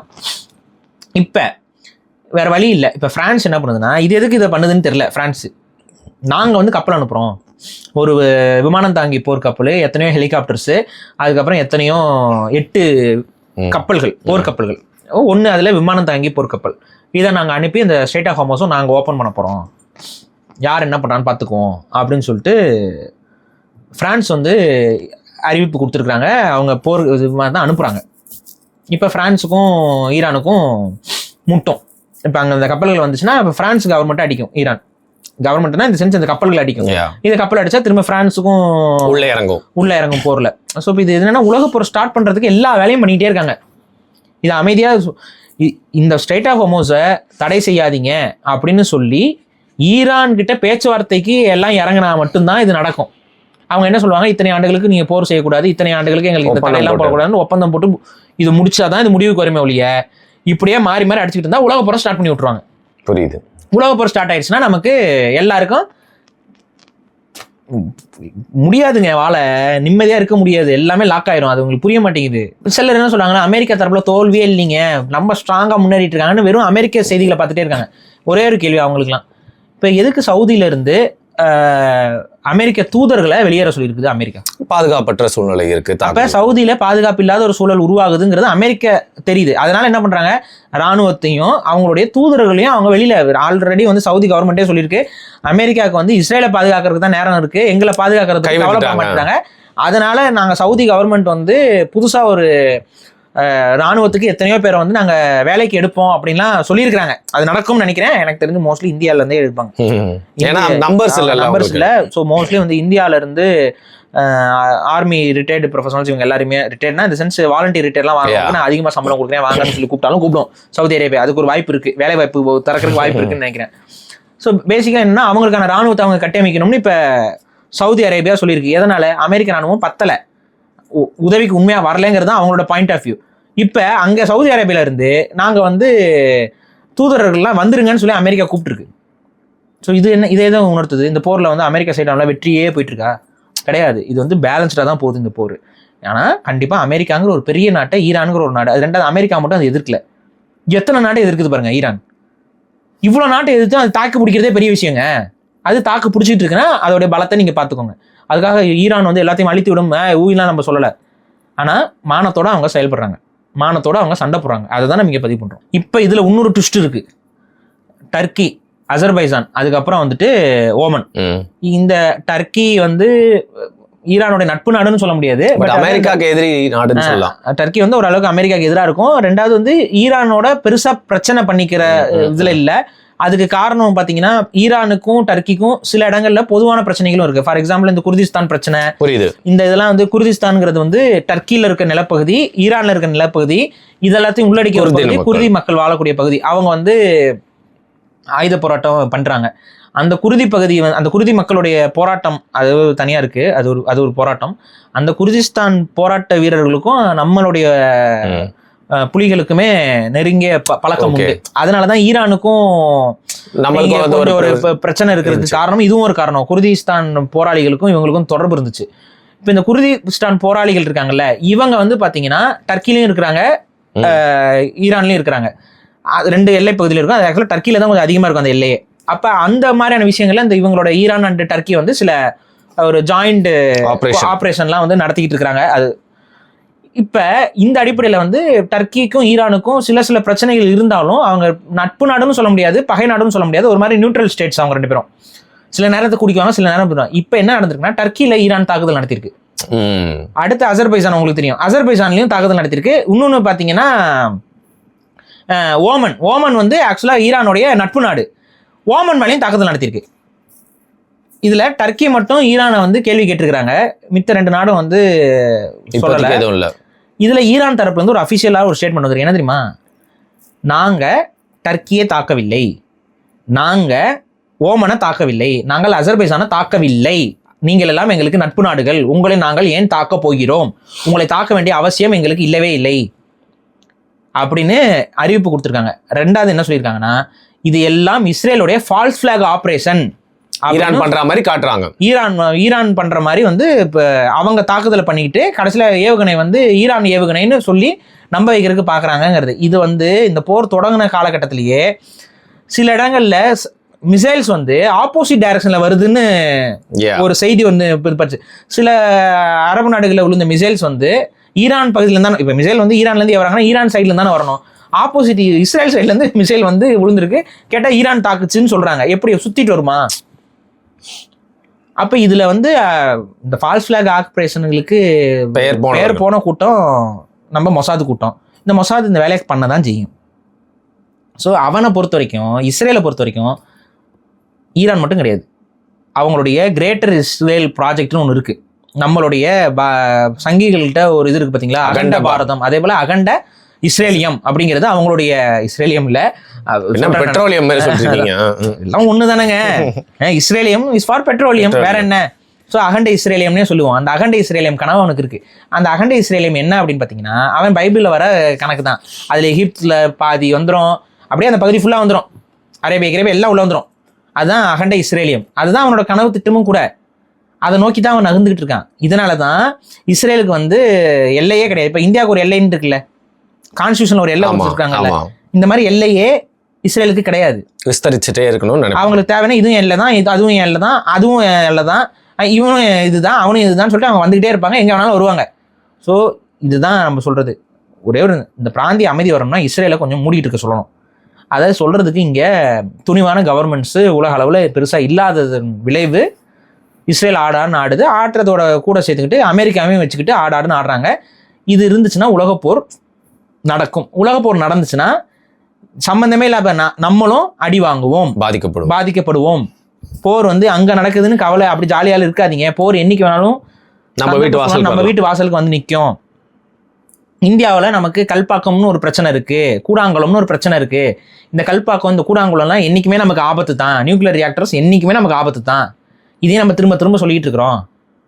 அதையும் ஏன் நம்ம சொல்றோம் அப்படின்னா நம்மளுக்கே தெரியும், இந்த யூத கூட்டம் வந்து ஏதாவது ஒரு விஷயத்தை செய்வதற்கு முன்னால மறைமுகமா சில சமைக்கைகளை அவங்க கொடுத்துக்கிட்டே தான் இருப்பாங்க. அதன் அடிப்படையில் இந்த பகுதிகள் மீது தாக்குதல்ங்கிறதெல்லாம் இந்த காட்ஜிலா படம் இந்த இதுல எல்லாம் அவன் காமிச்சிக்கிட்டே தான் இருக்கிறான். நம்ம முன்னாடியே சில காணொலிகளை நம்ம பேசியும் இருக்கிறோம். அதெல்லாம் கொஞ்சம் போய் பாட்டுவாங்க. இந்த ரகசிய கூட்டம் என்ன பண்ணுது, இவங்களுக்கு பின்னாடி என்ன நடக்குது, இதை புரிந்து கொண்டால் மட்டும்தான் அரசியல் தெளிவாக இருக்கும். ஒரு சைனீஸ் ப்ரொஃபஸர் ஒருத்தர் அவர் ஃபேமஸ் ஆகிட்டு இருக்காரு, அவர் சொல்றதுதான் நடக்குது அப்படின்ட்டு. அவரோட பழைய வீடியோஸ்லாம் தயவு செஞ்சு போய் பாருங்க. அவர் என்ன சொல்லிட்டு இருந்தாருன்னு அதே தான் நம்ம எல்லாம் என்ன சொல்லிட்டு இருக்கோமோ அதே தான் அவரும் சொல்றாரு. அவர் வெளிப்படையாவே சொல்றாரு, இலுமினாட்டின்னு நீங்க பேர் வச்சுக்கோங்க, டீப் ஸ்டேட்னு சொல்லுங்க, இல்ல எம்பையர்னு சொல்ல. அவர் வந்து ஒரு புது வார்த்தை எம்பையர்னு பயன்படுத்துறாரு. அரசு அப்படின்னு சொல்லி பொதுவா எம்பையர்னு சொல்றாரு. பட் அதே தான் அவரும் சொல்லிட்டு இருக்காரு. அவங்க 3ஆம் உலக போரை செய்யணுங்கிற பிளான்ல அவன் போயிட்டு இருக்கான். நம்ம வந்து அதுக்கு ஆதரவா நிற்க முடியாது. அப்ப நம்ம சொல்றது என்னன்னா, உலகத்துக்கு அமைதி திரும்பணும். உலகத்துக்கு இப்போதைக்கு அமைதி திரும்புறதுக்கான ஒரே வழி என்னன்னா, ஒன்று அமெரிக்கா முழுக்க ஈரானை முடிச்சு விட்டுறணும். அதுக்கான சந்தர்ப்ப வாய்ப்புகள் சுத்தமாக கிடையாது. இல்லைன்னா அமெரிக்கா தரப்பு கொஞ்சம் அடி வாங்கி இதுக்கு மேலே இங்கே இருந்தோம்னா நமக்கு நஷ்டம் பெருசு அப்படின்னு சொல்லிட்டு ஒதுங்கி போகணும். இதுக்கு தான் பாசிபிலிட்டி அதிகம். அதனால இந்த பாசிபிலிட்டியை நினச்சி மக்கள் பிரார்த்தனை பண்ணால் இந்த பாசிபிலிட்டி நடக்கும். ஒரு கொஞ்ச நாளைக்கு ஈரானோட சண்டை போட்டுட்டு எனக்கு தெரிஞ்சு இன்னும் 2 வாரத்துக்கு சண்டை போட்டு இதுக்கு மேலே இந்த சண்டை இழுக்க வேண்டாம்னு சொல்லி பின்வாங்கிட்டா பிரச்சனை முடியும். ஈகோ பிடிச்சி அமெரிக்கா வந்து லேண்ட் ட்ரூப்ஸையும் இறக்குச்சுன்னா இந்த போர் முடியவே முடியாது. நமக்கு என்ன பிரச்சனை? இந்த போர் ஆரம்பிச்சதுலேருந்து 3வது ஒரு காணொலியாக நம்ம பேசியிருக்கோம். அடுத்த ஒரு காணொலி பேசுறதுக்கான ஒரு வாய்ப்பு அமையக்கூடாது, அதுக்குள்ளே இது வந்து முடிஞ்சிடணும் அப்படிங்கிற ஒரு நம்பிக்கையோட அதெல்லாம் கண்டிப்பாக பிரச்சனை பேசி தான் ஆகணும். சரி, இதில் என்னன்னா, இப்போ நம்ம ஓரளவுக்கு எல்லாமே கொலாபரேட்டிவாக சொல்லியிருக்கோம். இப்போ வரைக்கும் நடந்த தகவல்கள் கொஞ்சம் முன்ன பின்ன அப்படி சொல்லியிருப்போம். இந்த வரிசை பிரகாரம்லாம் இருக்காது, ஏன்னா நமக்கு நினைவு வர பேசுறது தான். ஸோ இதை பார்த்துக்கோங்க. இது வரைக்கும் இப்போ நடக்கிறது. இன்னைக்கு வர எனக்கு கிடைச்ச தகவல், அரபு நாடுகளில் இருக்கக்கூடிய நம்மளுடைய தமிழ் இளைஞர்கள் அங்கே வேலை செய்கிறாங்க பாவம், அவங்களுக்குலாம் இன்னைக்கு வரைக்குமே அந்த மெசேஜஸ் வந்துக்கிட்டு தான் இருக்குது. மிசைல் வரும்போதெல்லாம் உள்ளே போயிடுறாங்களாம். அந்த மிசைல் இல்லை ஒன்றும் பிரச்சனை இல்லைன்னு சொல்லும்போது அந்த மெசேஜ் வரும்போது அவங்க எல்லாம் வெளியில் வந்து வேலையை பார்த்துட்டு இருக்காங்களாம். அதே போல் ஏர்போர்ட்டில் வேலை பார்க்குற தம்பிகள் நமக்கு நண்பர்கள் இருக்கிறாங்க. அவங்களாம் சொன்ன தகவல் என்னன்னா, இன்டர்நேஷ்னல் ஏர்போர்ட்ஸில் நிறையா பிரச்சனை இருக்குது. அவங்கள எம்ப்ளாயிஸுமே சேஃப்டிக்கு போக சொல்லிட்டு வர சொல்லிட்டுன்னு ஒரு நாளைக்கு 3 முறை 4 முறை இந்த மாதிரி ட்ரில் நடத்திக்கிட்டே இருக்கிறாங்களாம். போயிருங்க வந்துருங்கன்னு சொல்லிட்டு இருக்காங்களாம். ஸோ இதுதான் பிரச்சனை. முடிஞ்ச வரைக்கும் இப்போ இந்தியன் கவர்மெண்ட் இதெல்லாம் எனக்கு தெரிஞ்சு இன்னும் கொஞ்ச நாள் ரெஸ்கியூ ஆப்ரேஷன்ஸ் பண்ண ஆரம்பிப்பாங்க. டிக்கெட்ஸ் வந்து போட்டோ இல்லை வந்து ஏதாவது ஒன்று பண்ணி எப்படியாவது இங்கே கொண்டு வரதுக்கு முயற்சி எடுப்பாங்கன்னு நினைக்கிறேன். அப்படி வரும்போது முடிஞ்ச வரைக்கும் வந்து ஊருக்கு வந்துடுறது சேஃப். இந்த போர் இன்னும் அவ்வளோ சீக்கிரம் முடியாதுன்னு தான் எனக்கு தோணுது. ஆனால் எனக்கு தெரிஞ்சு என்னன்னா, இந்த அரபு நாடுகளில் இருக்க தாக்குதல் வந்து மேக்ஸிமம் குறைஞ்சிரும். ஏன்னா ஆல்ரெடி அமெரிக்காவுடைய பல பேசஸ் வந்து காலி ஆயிடுச்சு. அமெரிக்கா இப்போ குறிப்பாக சவுதி அரேபியாவில் இருந்த சில ரேடார்ஸ் இதெல்லாம் உடச்சதுனால அந்த பகுதியில் அந்த தாக்குதல் நடத்தக்கூடாதுன்னு ஈரான் முன்கூட்டியே அடிச்சிட்டாங்க அவங்களோட பகுதிகளை. ஸோ அது ஓரளவுக்கு டேமேஜாக தான் இருக்கிறதா தகவல். அதனால பாதிப்பு இல்லை. இருந்தாலும் இந்த அமெரிக்க இராணுவம் இருக்கக்கூடிய இராணுவ தளங்கள் பொதுவாக இருக்கு, இந்த பகுதியில் இருக்கிற இராணுவ தளங்களுக்கு பக்கத்தில் உங்களோட வீடோ உங்களோட அலுவலகமோ இருந்துச்சுன்னா அங்கே இருக்கிறது வந்து சேஃப் இல்லை. அதையும் நம்ம சொல்லிடுறோம். சீக்கிரம் போர் முடிவுக்கு வரட்டும், அமைதி திரும்பட்டும்ங்கிறத நம்ம பிரார்த்தனையாக வைப்போம். ஓகே, அந்த பிரார்த்தனையோடைய இந்த காணொலியை முடிச்சுக்கலாம். மிக்க நன்றி பாரு. நன்றி.